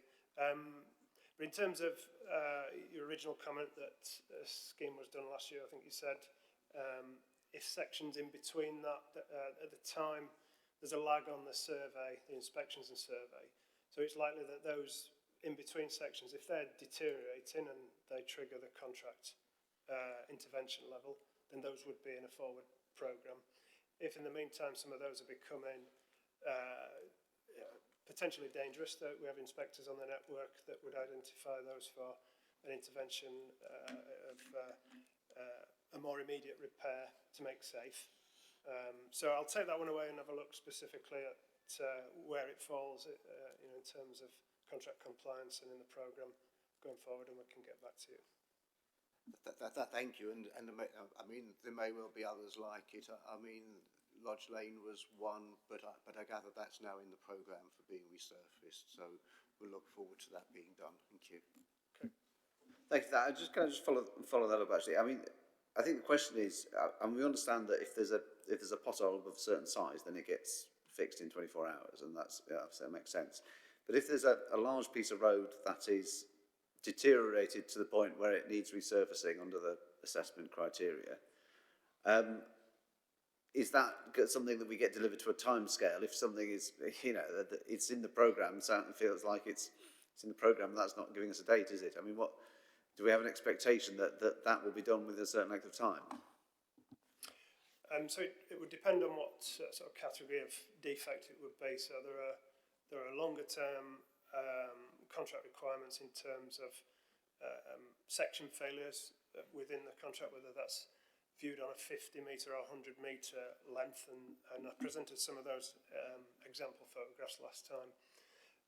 But in the meantime, if it's a category 1 defect, which is an urgent defect, then that 24-hour timescale kicks in. That's where it could be dangerous to the public, either vehicles or motorcyclists or even pedestrians on footways. Beyond that, we could have a category 2 defect, which is we work to a 28-day rectification period on those. However, that can be overlaid with if there's a future scheme due on that road. So if it's not safety critical and there's a future scheme planned in the coming months in the annual programme, then that can be deferred until that point.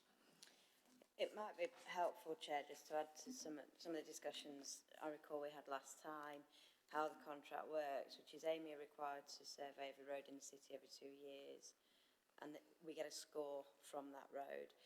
And as Peter mentioned, that's based on section lengths and the type of road it is. If they fail the score, they then go into an annual programme for investment. What Amey will sometimes do is approach us and say, this is a residential road, there is a very small failure, do you really want us to go and patch it, or do we put it onto a list of, let's see what the results like next time, because we think we'd be on for a much bigger area of resurfacing, but you'd end up with a better quality outcome, if you like. So that's some of the nuances that we deal with Amey on a regular cycle around trying to balance the black and white of an output specification in the contract to the best delivery. So, I mean, but I think my question was, a road has been scored as needing resurfacing.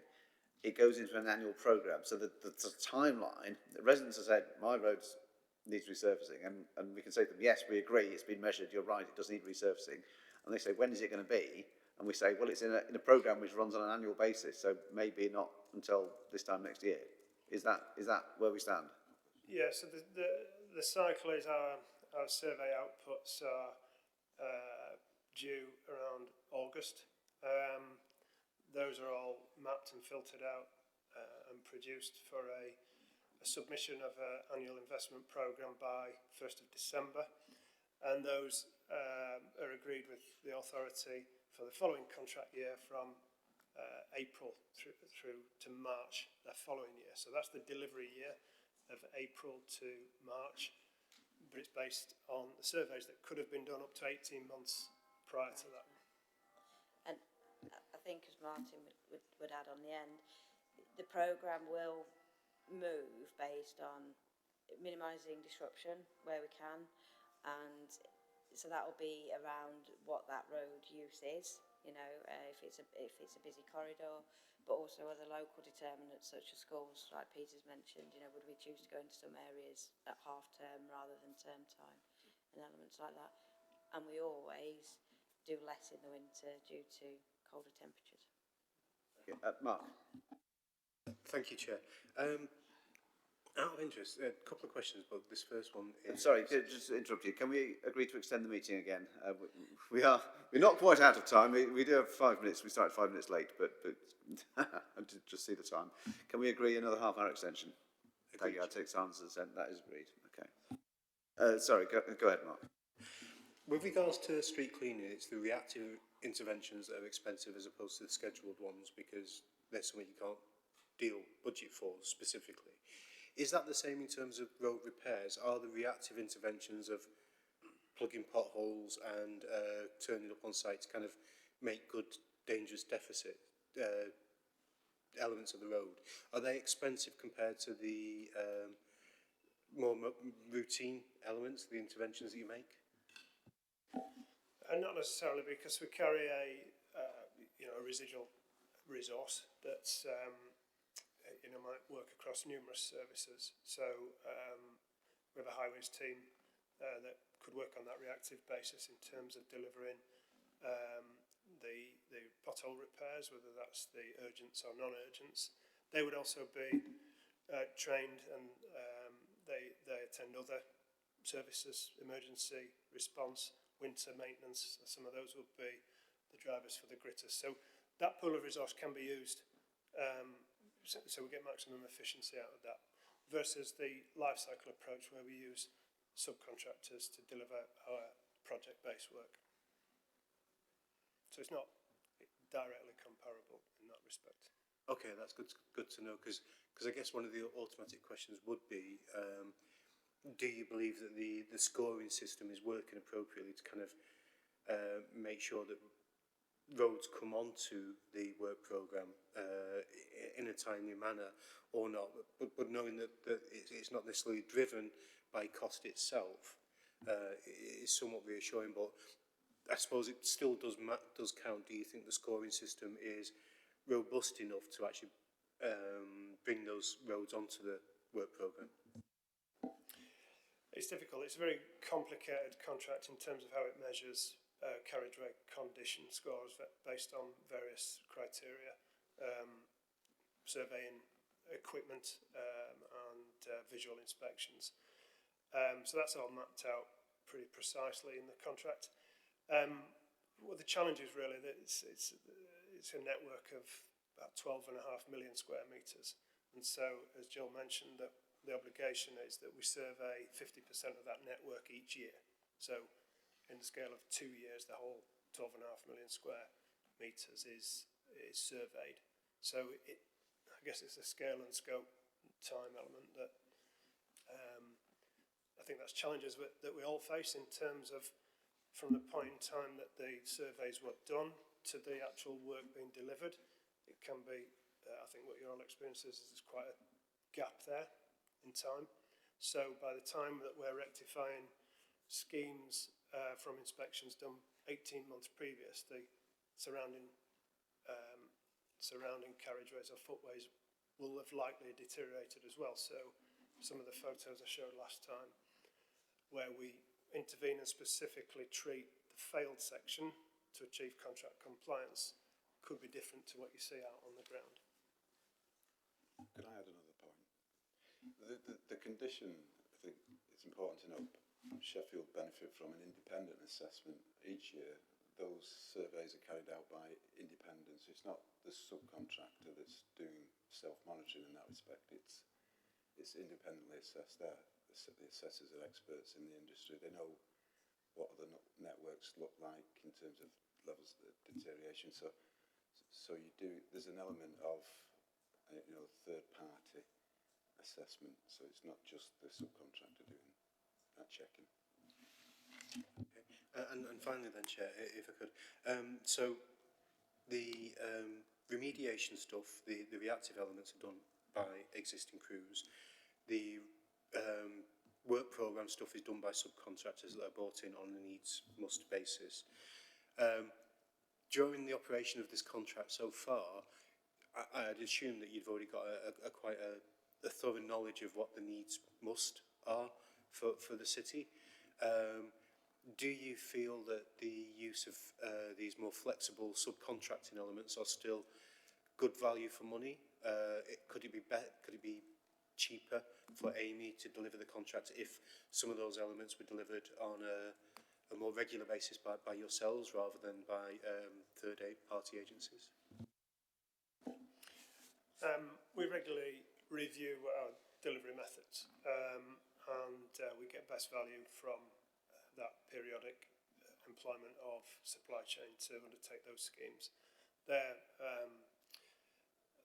you know, they're kitted out to do that sort of work, and we pay for what we get. So, you know, if we brought those services in-house, you know, we take the extra risk of carrying that bigger overhead, delay costs, weather interruptions, whereas we can, you know, pass that risk on, because that would be a risk to us. But overall, in the scheme of things, when we look at it, it's cheaper for us and to deliver the services as we do in terms of outsourcing those larger schemes. So you have a hybrid approach at the moment. Yeah, it's a self-delivery and outsourced. Some core work stays with Peter's team, non-core goes out to subcontractors. That's under regular review, isn't it, on a regular basis? That checking goes on annually. Thank you, thank you. Paul. Thanks very much. Nice to see you again. So when you were here last time, I was commending you on excellent response when I asked. So my ward is Gleedless Valley, and you've got the valley running through Gleedless down through Healy and Maresbrook towards Chesterfield, London Road, and so there's lots of trees now. There's quite a lot of street trees, but there's also lots of trees in the parks. There's lots of trees in Gleedless. The detritus from the trees washes down the hill, blocks the gullies. We get floods. And so I'd requested that you sweep the pavements, which I know is not necessarily part of the contract in a residential area, and to clear the gullies, which you had begun doing. I'm not sure if you have finished it yet or not, but you had begun doing it, and I was very grateful for that work.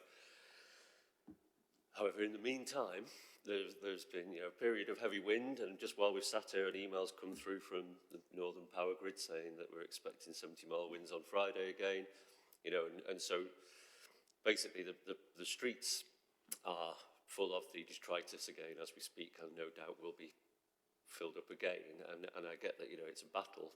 It's difficult to fight nature in this regards. And I appreciate that it's not strictly in the contracts that you have to keep every pavement in the city clean.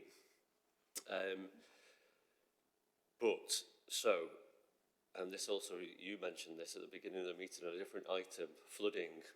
So within the contracts, do you have an obligation to keep the gullies clear? Because obviously that's what we need to prevent the floods.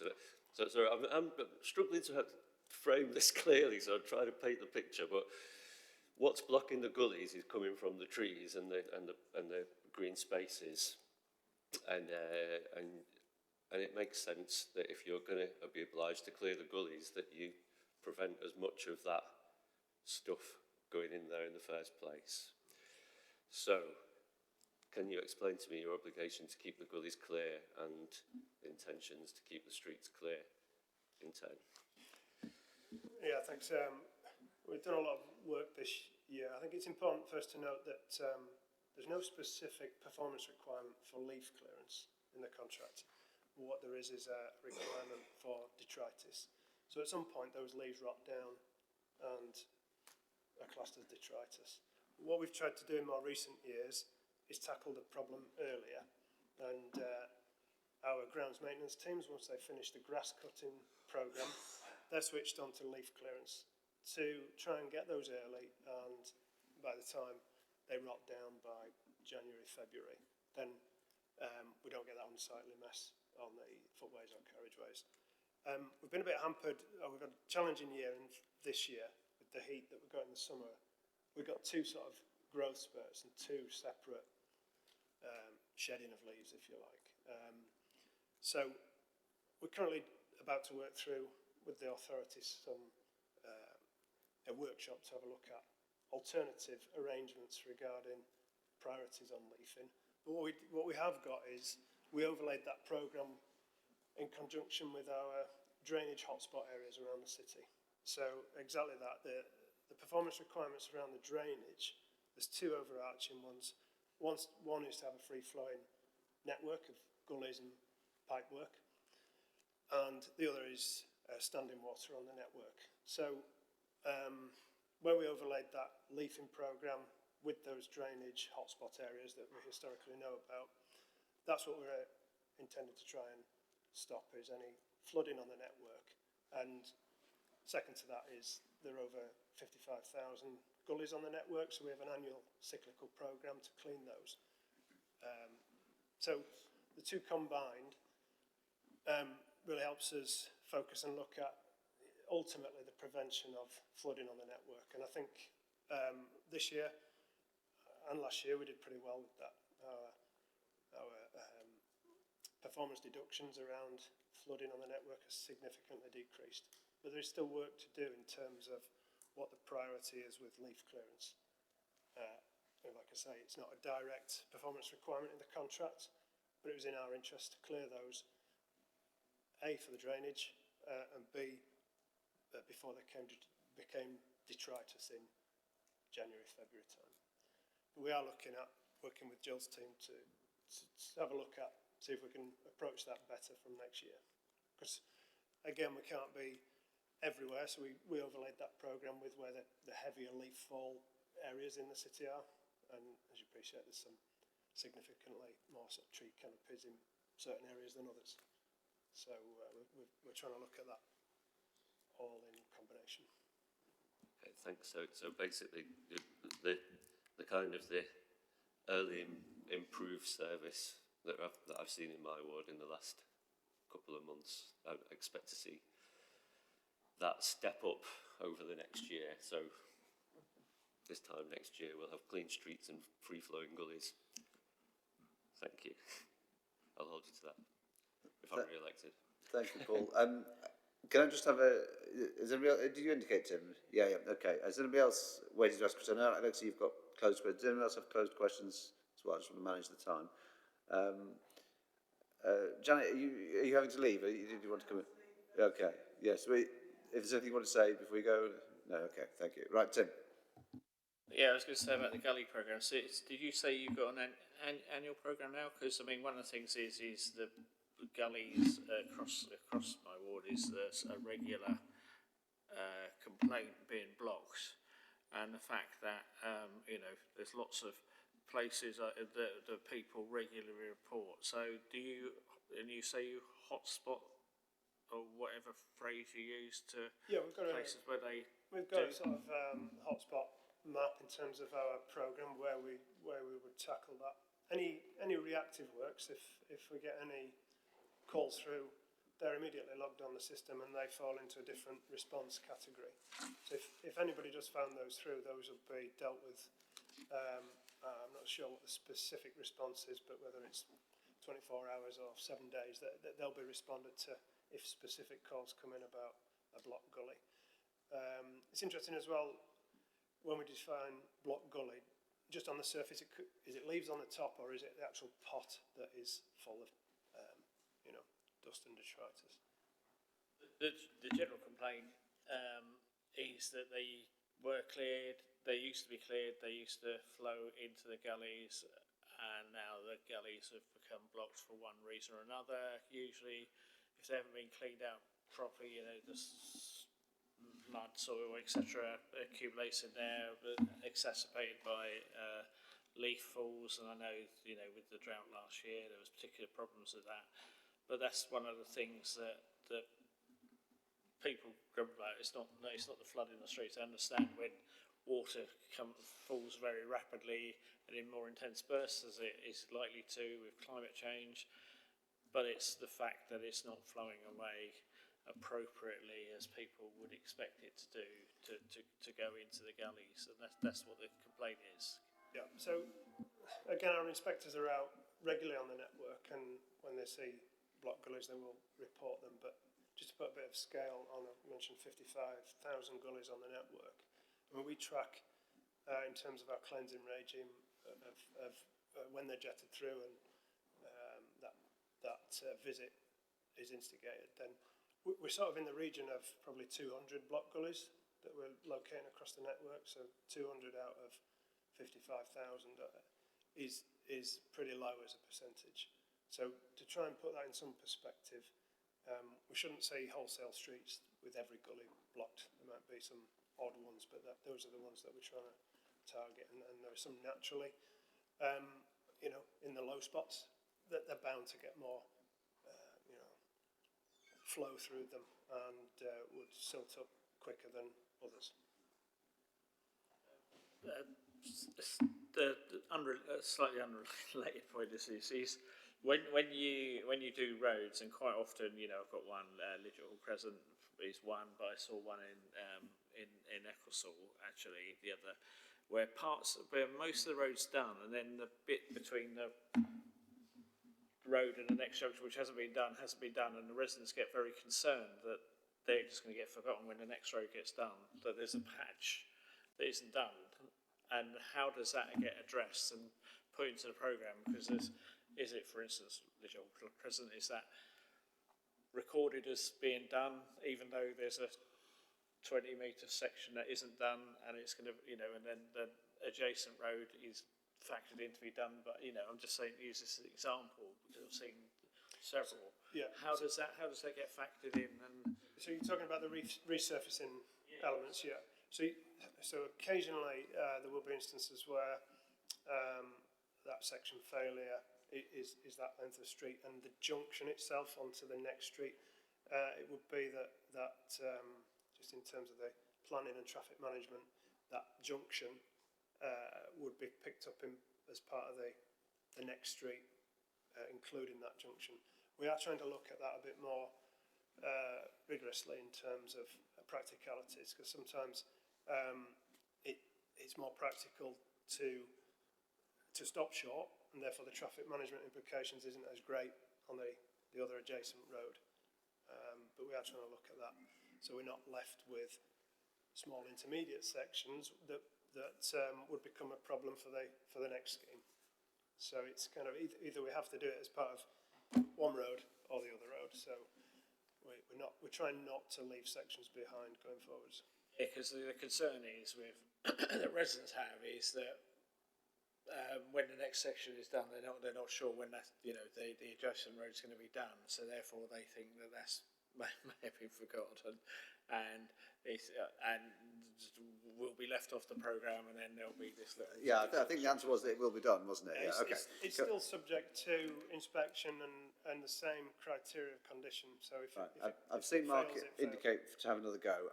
I would like a go, actually, and then we still need to... I want to save at least 10 minutes for the closed session for Alexi. So the first question, I mean, the process, and I realise it's partly our creation rather than yours, but the process we have when people report a fault and get an acknowledgement and then don't hear anything else, I realise it started out as something slightly different right at the beginning, and then it got changed to that because people were getting this case is closed when they didn't think it had, and were getting annoyed. But is there it doesn't feel satisfactory at the moment. I know it's been like this for a number of years. Is there a better way for us to handle between us reports that something is faulty, even if A, when those reports are correct and it's going to get done, and B, also when they're not correct and nothing's going to happen?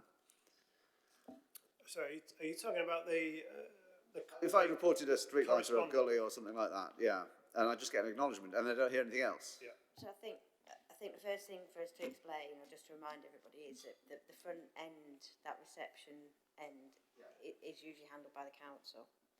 So the contact centre, if you use the phone number or if you send an email, it is handled by the Sheffield City Council contact centre. As much as possible, we'd like to encourage people to use either Fix My Street or the web forms, because they go directly into Amey's own portal.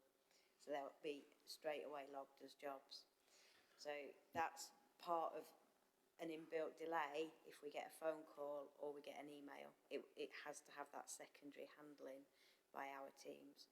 So that's when you will often get the first generated response. There'll be something saying, okay, we've got it, but it then might need filtering by Amey to say, well, actually, I think Sheffield, you might have got it wrong, and that's Parks land or that's housing land.